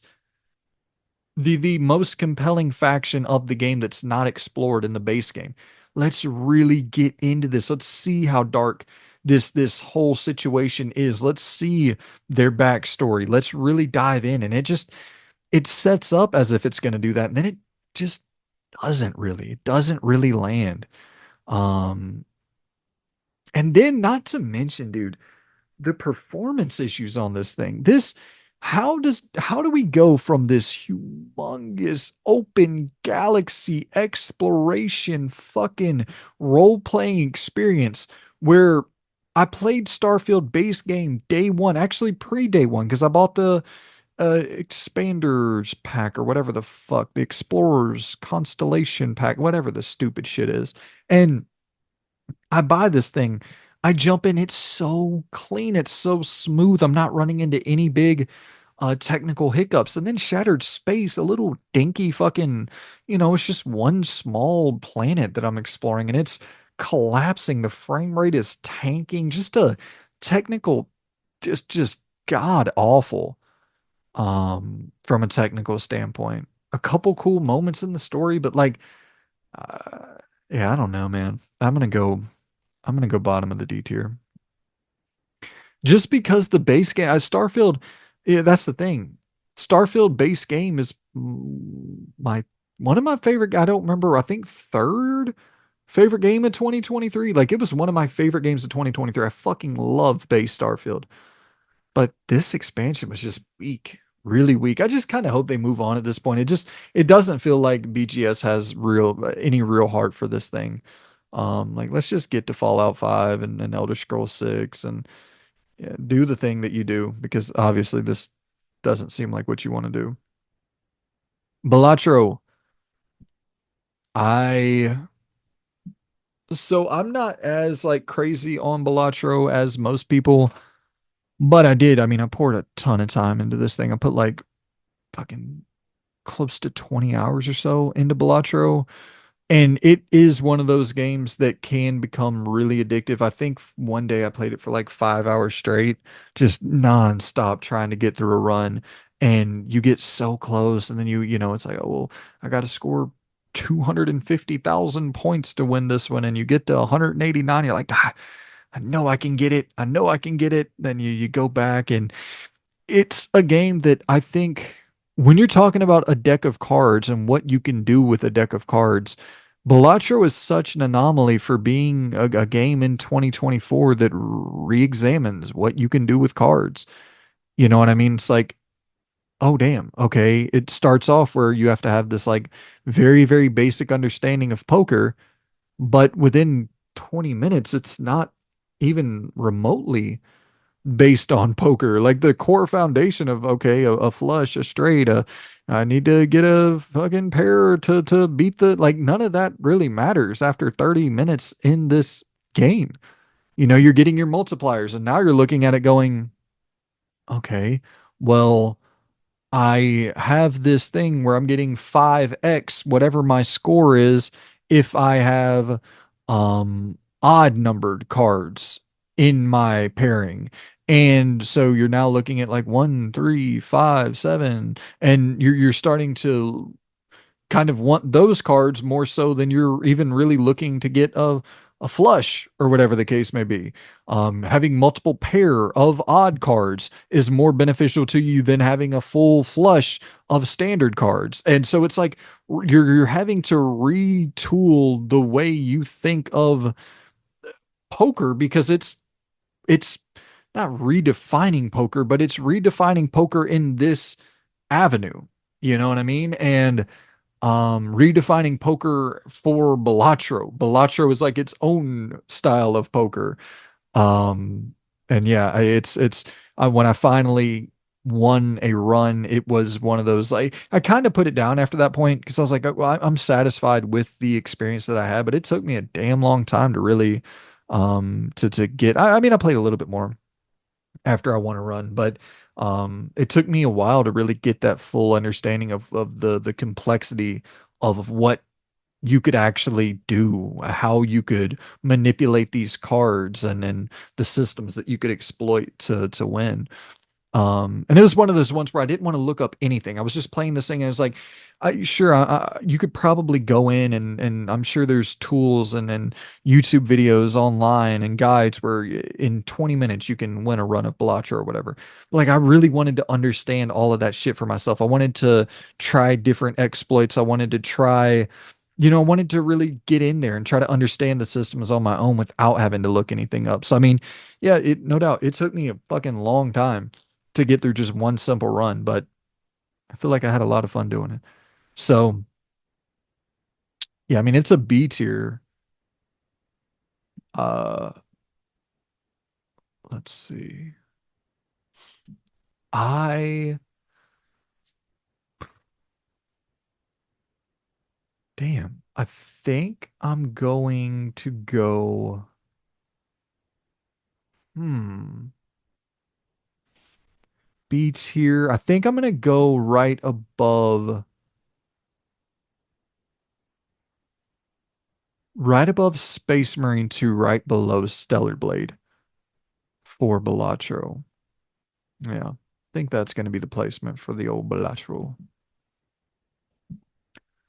All right. Next up we have Dungeons of Hinterberg.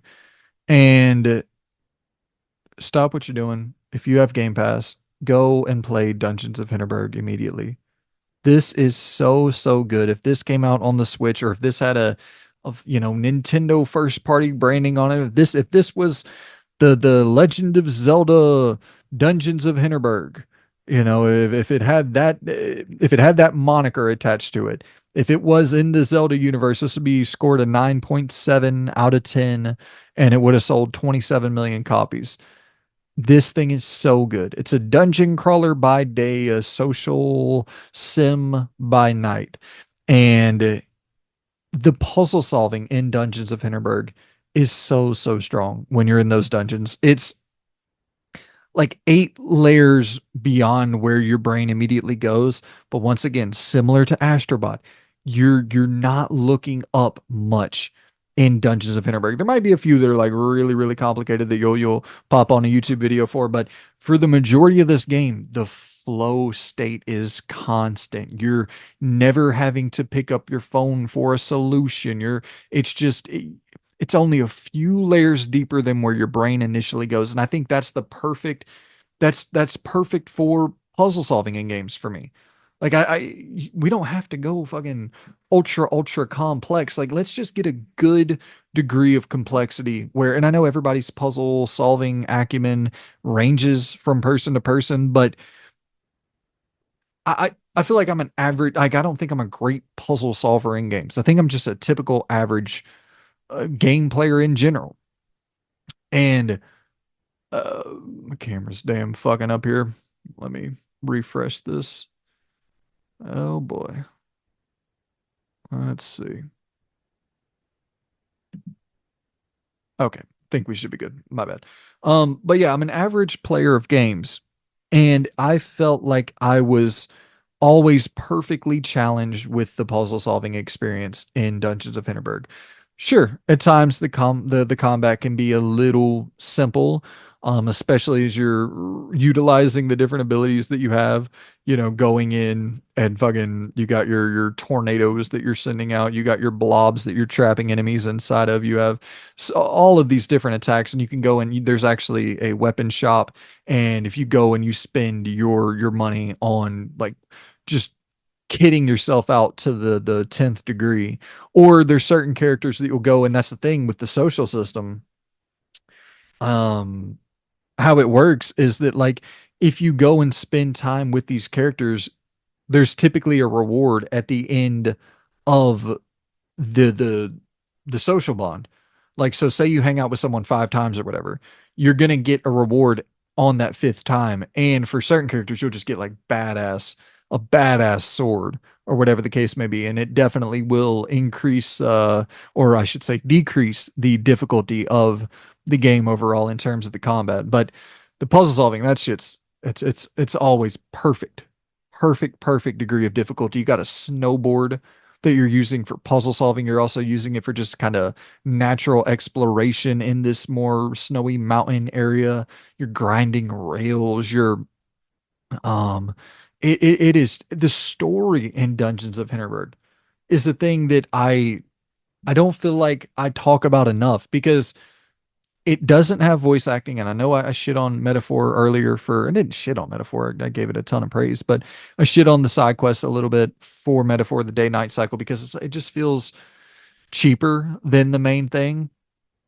And you could make that same case here for Dungeons of Hinterberg, where it's not voice acted. But I think that the fact that it's not voice acted lends so much more to, like, I think that this could be a situation where you could see this type of game trying to get too cheeky, too quippy, being a little bit of that teen sort of the tweener sort of tone, that leans a little marvelly or something like that. Like I could see that.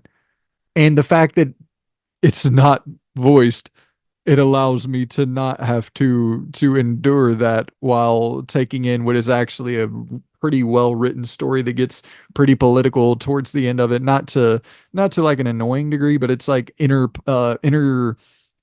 like small town politics taking place and potentially corrupt politicians within this town and stuff that's way more nuanced and well thought out than you would initially believe when you look at this game. So it's it's really, really fucking good. This is a really, really good video game.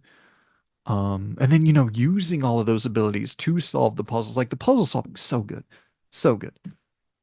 Hinterberg.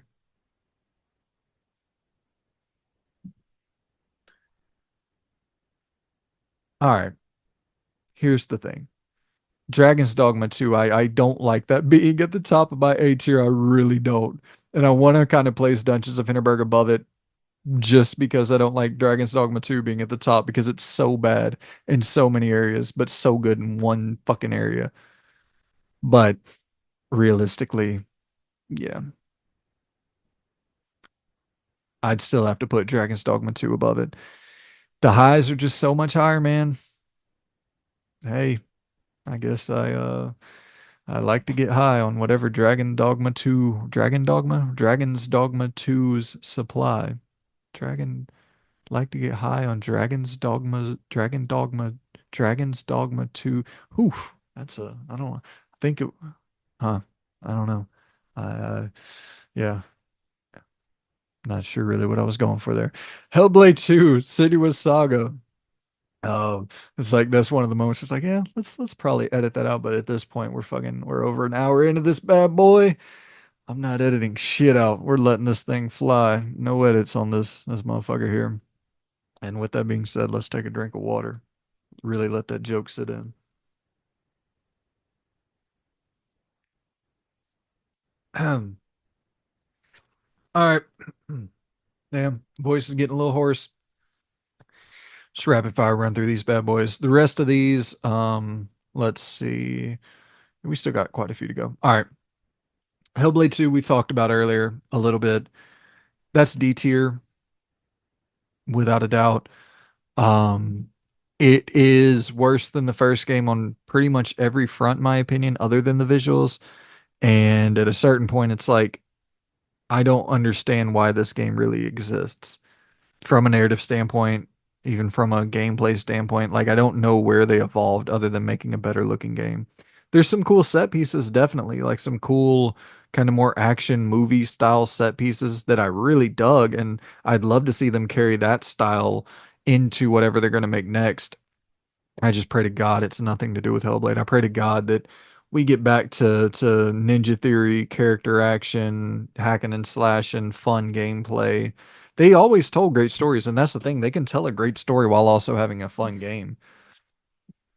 I look at Enslaved Odyssey to the West, and it's like that is such a fun video game with an incredible story as well. But you don't really have to compromise one to have the other.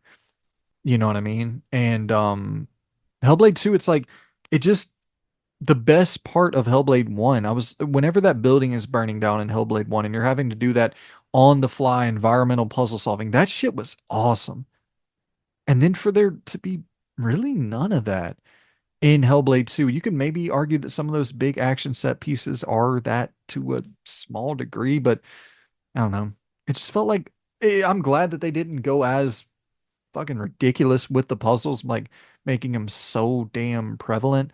Um, and Hellblade 2, but at the end of the day, it's like it was very, very similar from a puzzle design standpoint, and it wasn't great. I would still go above Shattered Space, but I mean, yeah, it's definitely D tier.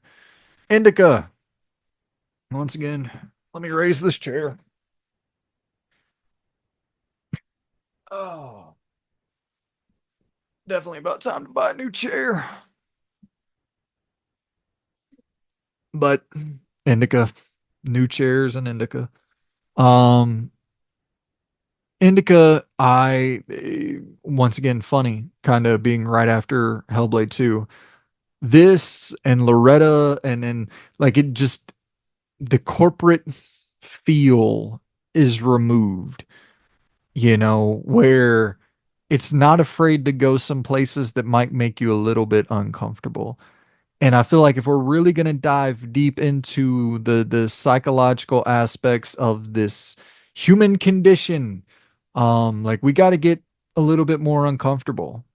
And Indica is a weird game that is totally unsettling despite it seemingly not wanting to be, which makes it even more unsettling. It's like a comedy game where you play as a nun that's possessed by the devil, and they think that is funny as shit. Those developers, those writers, they thought that was a hoot. They make the devil a fucking they got that he's dropping one-liners in that bitch, and it is unsettling, dude. This is one of those games where it does a few things that's just it makes you question you so much at times. Where quick spoilers for Indica once again. Skip ahead 45 seconds, whatever, if you don't want this little spoiler. But there's a section where, or I should say, spoilers for Indica. Skip ahead 45 seconds if you don't want to be spoiled. Um, there's a section where Indica, her father, like just brutally murders her friend, and they're like teenagers, and he just brutally murders her friend for seemingly a pretty pretty inconsequential reason. And you as the play, like it's so brutal, and it's done in such a weird kind of cartoony fashion that you kind of chuckle, and you're like, yo, that I definitely shouldn't be laughing at this shit. Like, what the fuck is wrong with me? And that's the thing that starts like, what? Why do I find this funny? Do other people find this funny? Am I are those one-liners actually funny, or no? What the fuck's going on in my brain? And so it's like it's that type of thing where you start getting uncomfortable as the player because they're presenting this weird thing that should straight up just be horror. A nun possessed by the devil. Horror 101. But it's a 2D side scroller at times, or a 2D platformer at times, or a Frogger game at times, or a tricycle racing game at times. You upgrade your character. The upgrades do nothing. It I don't know what to tell you. Indica is something else. It is, yeah, I mean it's B tier. That once again, I think we're just talking about a B tier year here. Um, I would go B tier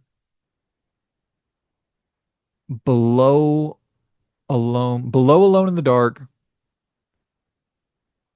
below Tekken, above Grand Blue, and above Loretta in the B tier. Once again, you're not making a lot of choices in Indica. It's more of a straight through, like it's a handcrafted narrative experience. Um, yeah, yeah. I think I would go Indica above Loretta. They're close. They're close. But yeah, I think I would go Indica above Loretta. Crow Country. I didn't finish this one. I'm like right at the end of this one, so I'll definitely wrap this up. I hope this gets a physical. I'll just grab the physical and wrap it up.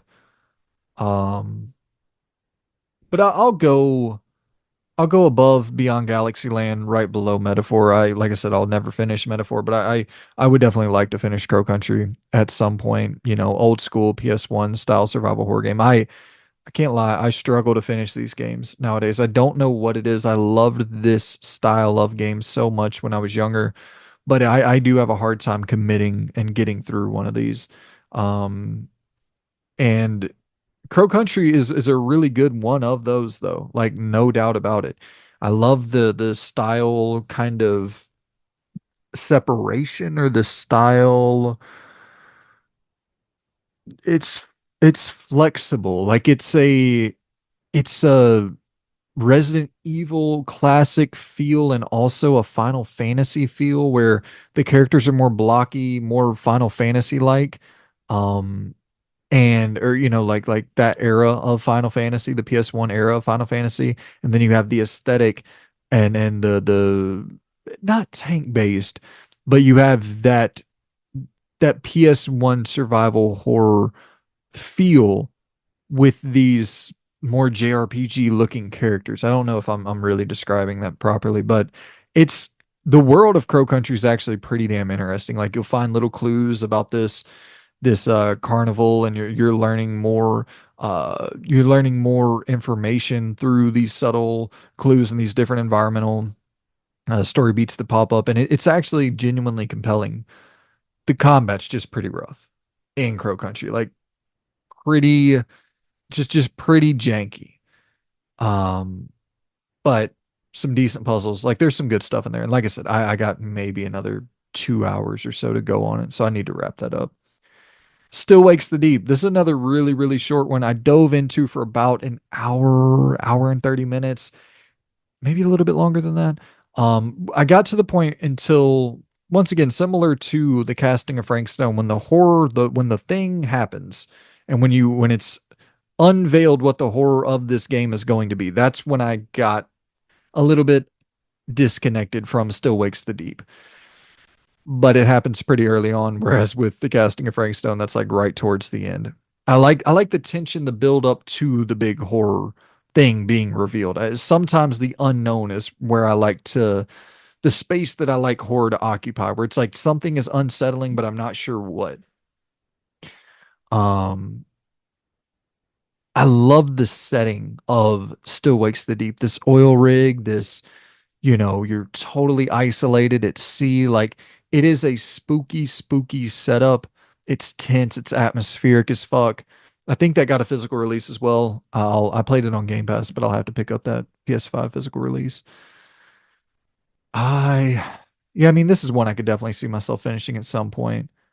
We'll go we'll go below Parcel Corpse, above Plucky Squire. We'll go below Plucky Squire. Yeah. Harold Halibut. I did finish this one. This is the whole, claymation, handcrafted narrative adventure game where like literally these character models and shit were hand built and then like scanned in the game. The environments were all hand built and then scanned in the game. And like there's a level of artistic uh artistic ambition on offer with Harold Halibut that I really, really appreciate.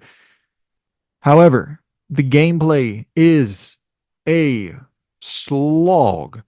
I did finish it. Don't know why. Story never hooked me. Gameplay was boring as shit. I was constantly appreciating the art style, but that was constantly all I was appreciating. Um, I mean, it's another D tier one, I'd say. I I'm gonna go above NBA 2K25 and the weird NBA 2K25 could kind of also be in the didn't finish tier because like I don't know, sports games kind of in a different thing altogether with that. How do you finish a sports game? But Dragon Age: The Veilguard.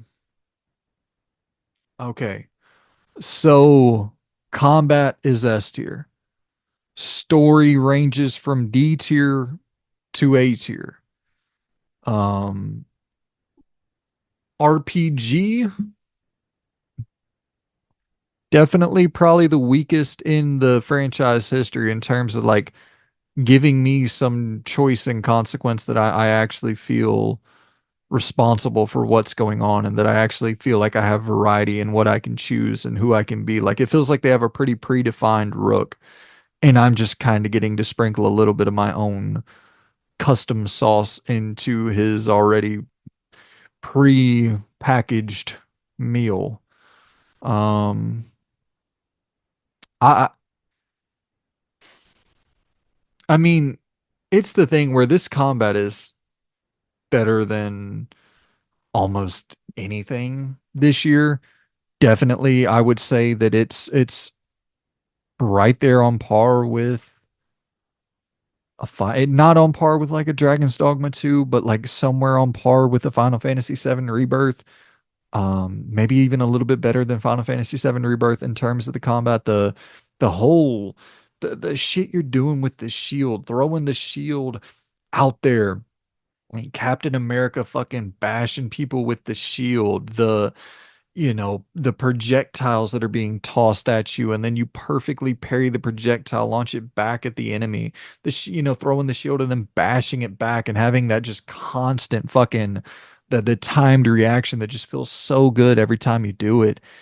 Raining down those different attacks and the skill tree, being able to really go in and kind of pick which path you want to go, but being able to reset and respec your character at any time and like, okay, well, now I want to try the necrotic damage, and now I want to try to rain down these spears from the sky, and now I want to try whatever you want to go in and attempt. Like you can do that without feeling punished. So you're really getting to see the full breadth of what this game has to offer, from a mechanical standpoint with the combat without any punishment. I love that. And I just think the standard combat feels fucking good. Just Spartan kicking enemies off of cliffs, like that shit rules. However, it does definitely feel like so corporate, so soft at times, so fucking cookie cutter soft. And Dragon Age and honestly, like even Mass Effect to a certain extent as well, they are a little bit softer than, like, they're not Witcher level. Dragon Age isn't Witcher level dark fantasy. um Mass Effect's not like super ultra heavy.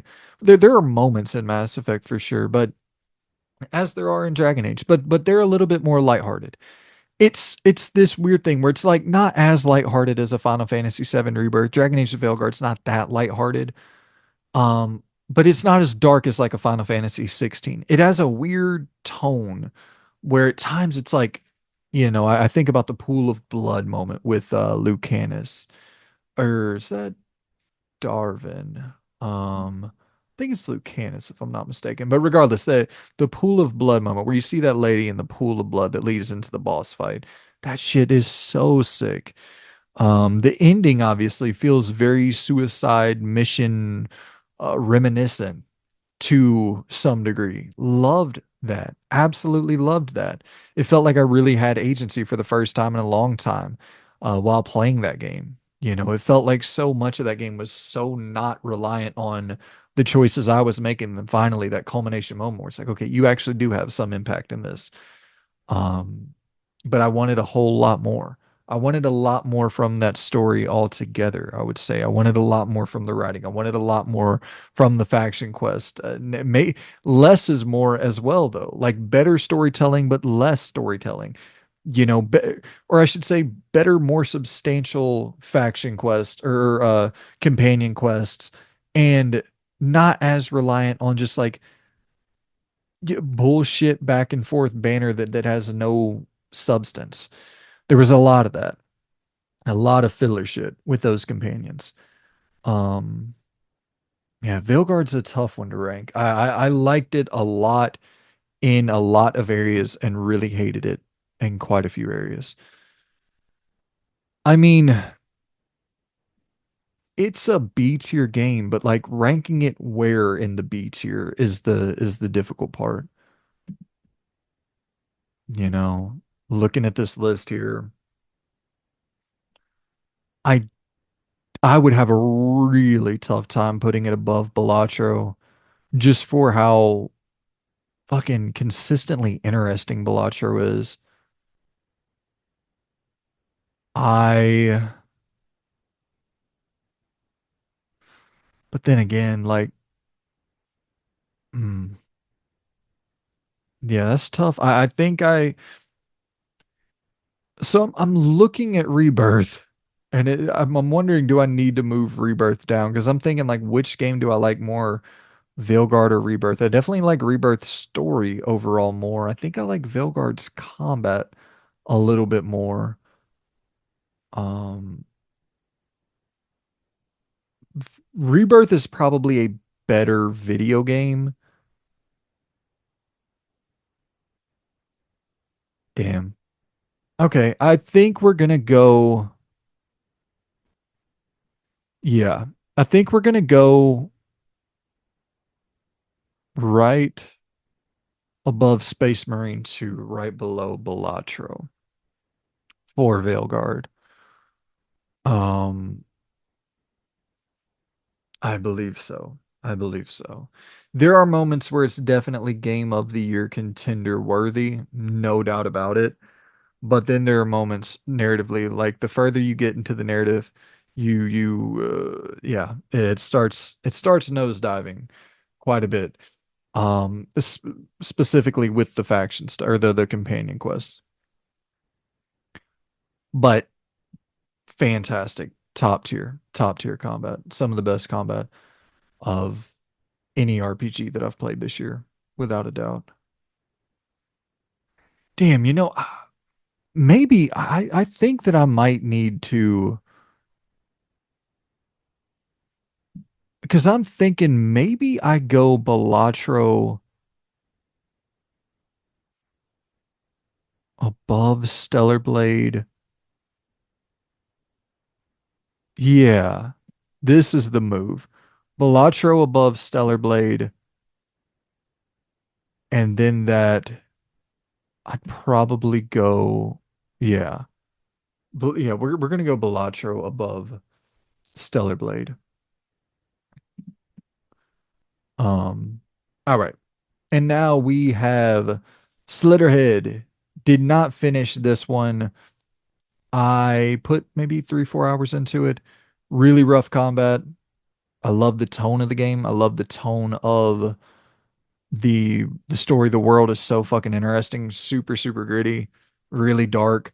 But I the combat was really, really rough. I dig the possession system in Slitterhead, like the idea of being able to possess people and making bodies disposable, and all of that I found compelling.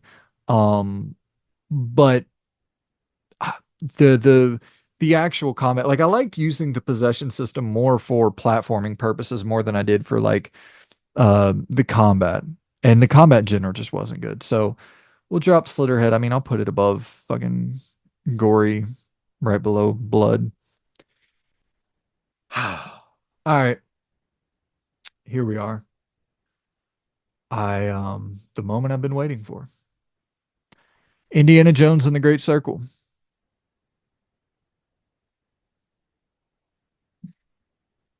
S tier. And looking ahead at the rest of the list, it's the only S tier game on here. I think it's the only S tier game I played in 2024. I think it's the best game I played in 2024 by a very, very, very, very, very long shot. Incredible story, fantastic combat.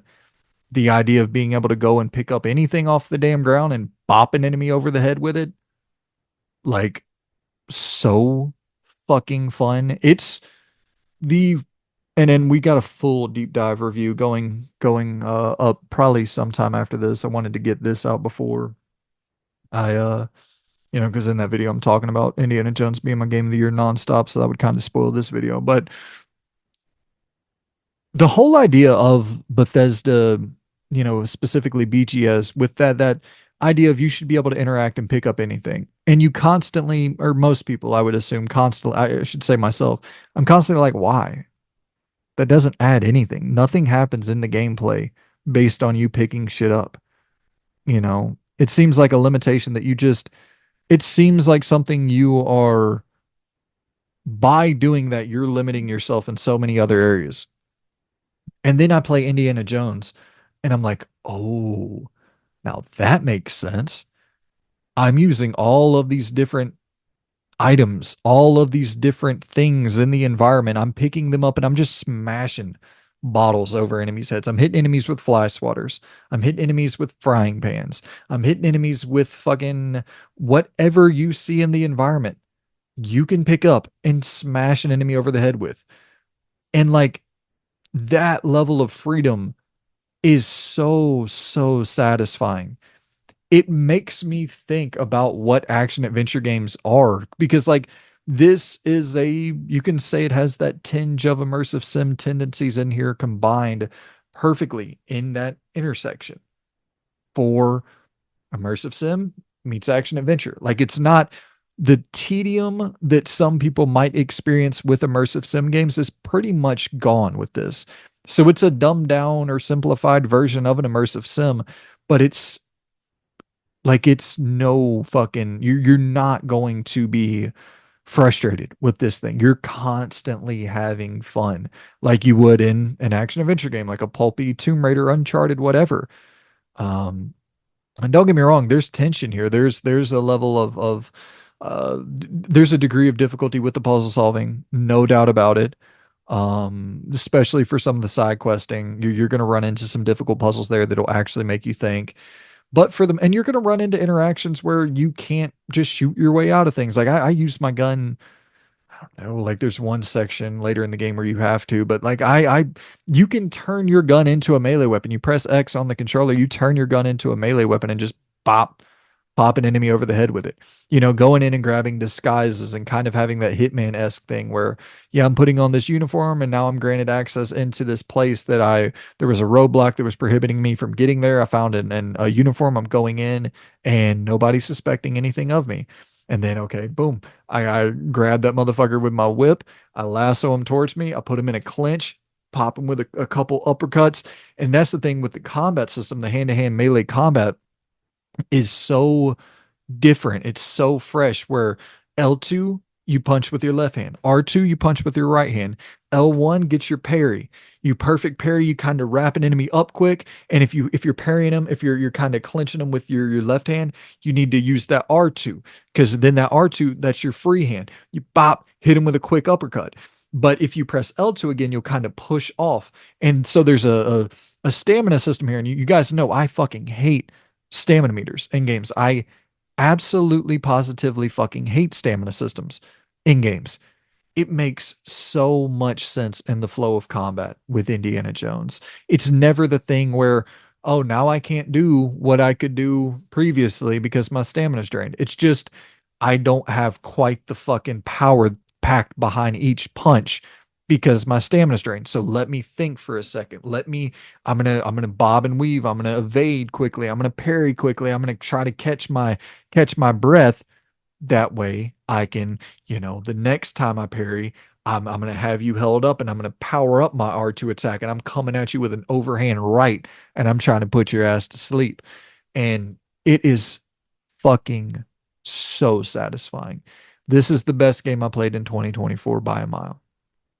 By a mile, without a doubt. And I'm not even an Indiana Jones fan. Um, it's just a great video game. Just a fucking great video game. There's moments in this thing that are we did our award show, our unnecessary game award show before before Indiana Jones even came out, I think. Definitely before I got the chance to play it. And I'm so glad because y'all would have been so fucking bored of hearing me talk about Indiana Jones at this point. Because it would have won most unique, it would have won best, or I shouldn't say won, but it would have been my winner for most unique, best moment, best mechanic, um, best narrative. It's right there for all that shit. Fantastic. Fantastic video game. So shout out to you. And Troy Baker fucking crushed it. And the lady who plays Gina crushed it. Locust crushed it. Voss crushed it. The Hulk. Stupid, stupid good. So shout out to you, Indiana Jones and the Great Circle. You are my 2024 game of the year. Dragon Ball Sparking Zero. We'll quickly rattle through the rest. I didn't finish this. I'd put it, above Crow Country, below Metaphor. I'm definitely going to play some more of this, I think. It made me want to play the Xenoverse games or whatever they're called because those have original stories and those moments in Sparking Zero where it is an original story, those are my favorite bits of Sparking Zero where it's like, oh yeah, you can make a new choice and see something play out that didn't take place in the original, Dragon Ball Z television cartoon saga. Unknown Nine Awakening. Probably below Slitterhead, above Gory Cuddly Carnage. Some cool systems in there with the whole, once again, possession mechanic and like taking over a body of an enemy and shooting another enemy with the other enemy's rifle. And there's some cool, like, okay, I'm going to go and detonate this. I'm going to attract enemies over to this fucking gas canister and I'm going to detonate it and they're going to go ragdoll flying all over the place. And there's cool systems, but the story was not compelling whatsoever. Undisputed. Um, I think with you during the fights, make sure there's more than one get up animation when you get knocked down. Make sure you have at least somewhat of a mildly competent story going on in the follow up. Sky Ocean Wings for Hire, the game was totally broken when I played it at launch, but I did really like it. I'll go above Still Wakes the Deep, right below Plucky Squire. It's a Skies of Arcadia inspired title. And there's some really cool shit going on. It was janky as hell. The checkpoints were rough and there was no manual save. I would have powered through it and just played through the full game if I could have just manually saved. Black Ops 6. Um yeah, I mean Black Ops 6 is a it's a B tier game. No doubt about it. I I would go I think I'd actually go above. Yeah, I think I would go above Final Fantasy VII Rebirth, right below Little Guardsman for Black Ops 6. This has obviously the omnidirectional movement, moving to your sides, moving back and forth, dropping down, going prone, and then the full systems that they have on display for being able to shoot off your belly, roll over to your back, and the movement on the ground, and being able to sprint in either direction, like all of that, all of the shit that they have for just the core mechanics are so strong. But the story, man. So I'd never played a fucking Call of Duty game in my life. Like I had zero interest. I'm not into the war shooter shit. Like it's just not compelling to me whatsoever. But I jumped into this one because of Game Pass. And I was stunned. I never knew that the fucking motion capture was on that degree. I never knew the story was that intriguing. You got horror kind of control like elements in here. You got fucking Bill Clinton. Maybe that's a spoiler, but no, I think it was in the trailer. There's like a Bill Clinton fucking, I don't know, the fundraising event that you go and attend, and you got fucking a big kind of Ocean's 11 casino style mission where you're playing poker and you're cheating, and there's just a really strong this game has strong, memorable moments, man. And then of course the core, the gunplay is so solid. Um, yeah, that's definitely towards the top of the B tier. I was stunned by this. I'll be playing. This was an awakening moment for me. I was like, oh, I'll play all of these from now on, as long as they're. I would love to see. I think it was Treyarch that developed this one. I'd love to see them make a new IP that's like just straight up casino heist style shit. Like that was exceptional. That was one of my favorite missions of the year. Neva, whatever the fuck you want to call it. The same thing with the creators of Gree or Gris or whatever the fuck you want to call it. It's they kind of got themselves in the same spot here. I think most people call it Neva, but in the game the character refers to a little wolf pup as Neva. Um, Emotional juggernaut for sure. This is, I think, the only game this year that made me tear up. Um, Yeah, this has a ultra strong story, and I appreciate the evolution from the studio going from a 2D side scrolling platforming style of thing into a now we got action, now we got boss fights, now we got chase sequences, now we got all this additional substance to the product. Yeah, I would go once again a very B tier year for us. Where would I go? I mean, it's B tier. I think I would go below Indica. Yeah, below Indica, above Grand Blue Fantasy Relink.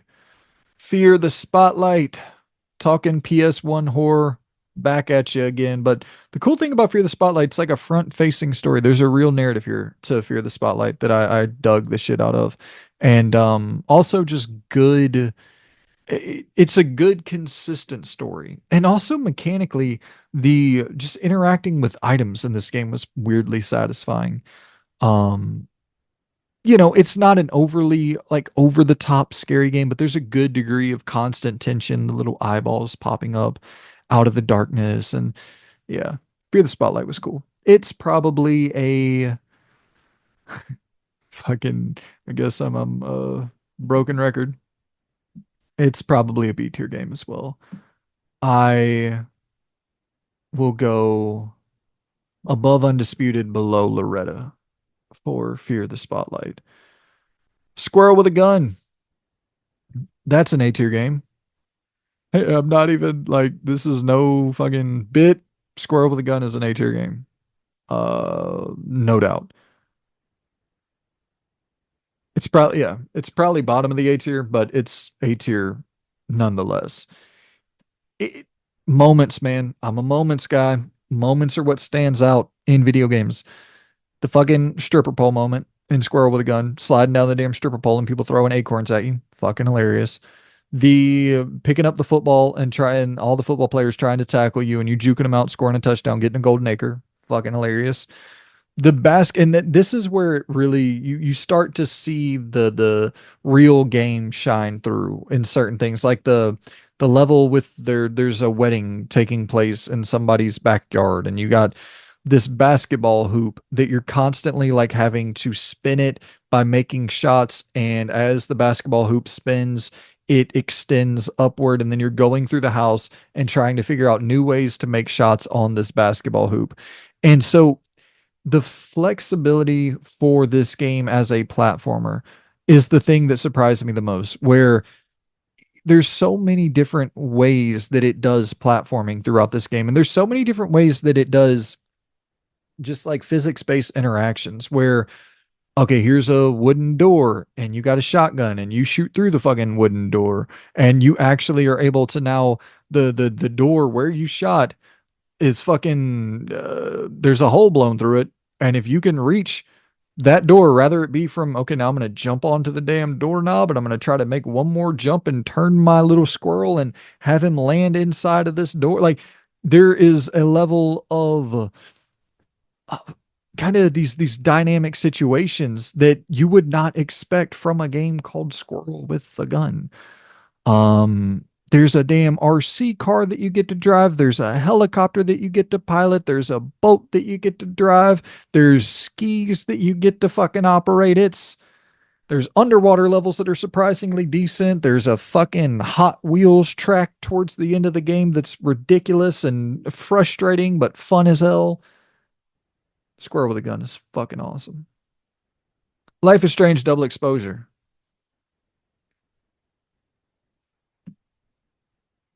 Mm, top of the D tier. Top of the D tier, close to a C. But it was just kind of disappointing to me, playing Life is Strange 1 last year for the first time or this year for the first time. Was it last year? Whatever. Playing Life is Strange 1 recently for the first time and really, really liking the direction that story went, but was hoping they went a little bit darker. And then this is like even less dark than 1 and 2 as well. And it felt like it made sense to me while I was playing. I was like, oh, okay, this is I don't know if I'm really the target demographic for this game, Um, Whereas with the first one, it felt like they were trying to find their footing, and it could have possibly went into a really dark direction that would have been much more interesting to me. And then it kind of went off into a lighter, not lighter, but it didn't go as heavy as I was hoping. And then with this, it just seems like kind of a doubling down of that. Even though Max is older and you would think that it would be less kind of tweeny drama, it's even more that.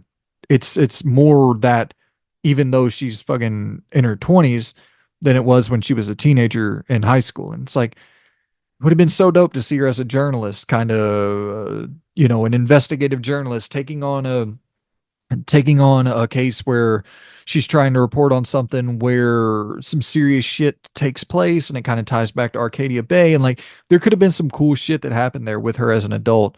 But it just, I don't know. It's kind of a good vibes game though. I will give it that. It's so light that it's kind of a good vibes game. Monster Jam Showdown. I didn't finish it. We'll throw it below Plucky Squire. Actually above Plucky Squire. It's pretty cool. It's kind of got like some twin stick drifting shit going on that's pretty fun. And then you got the events where you're, doing backflips and running over cars and all the shit you expect from your monster truck stuff. What is this one? Is it 9 or 10? Shit. Zoom in. Yeah. Ease 10 Nordics. This is my first Ease game ever. I checked it out for a few hours. It's like, it's okay.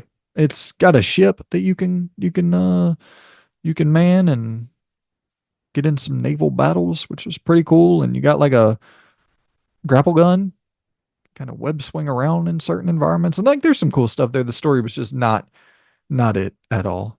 Um and the combat was pretty simple as well. But there are some cool systems there. I'll keep my eye on the franchise. I would go below Slitterhead, above Unknown Nine for ease.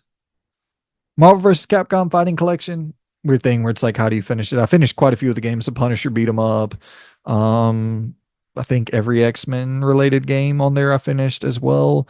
I finished quite a bit of the Marvel vs. Capcom Fighting Collection games. Enjoyed the shit out of this thing. I'm definitely I'm gonna play the second one, Marvel vs. Capcom Fighting Collection 2. I'll go below Beyond Galaxy Land, above Parcel Corps for Fighting Collection. Open Roads. I did finish this. Yeah, that's the bottom of the D tier.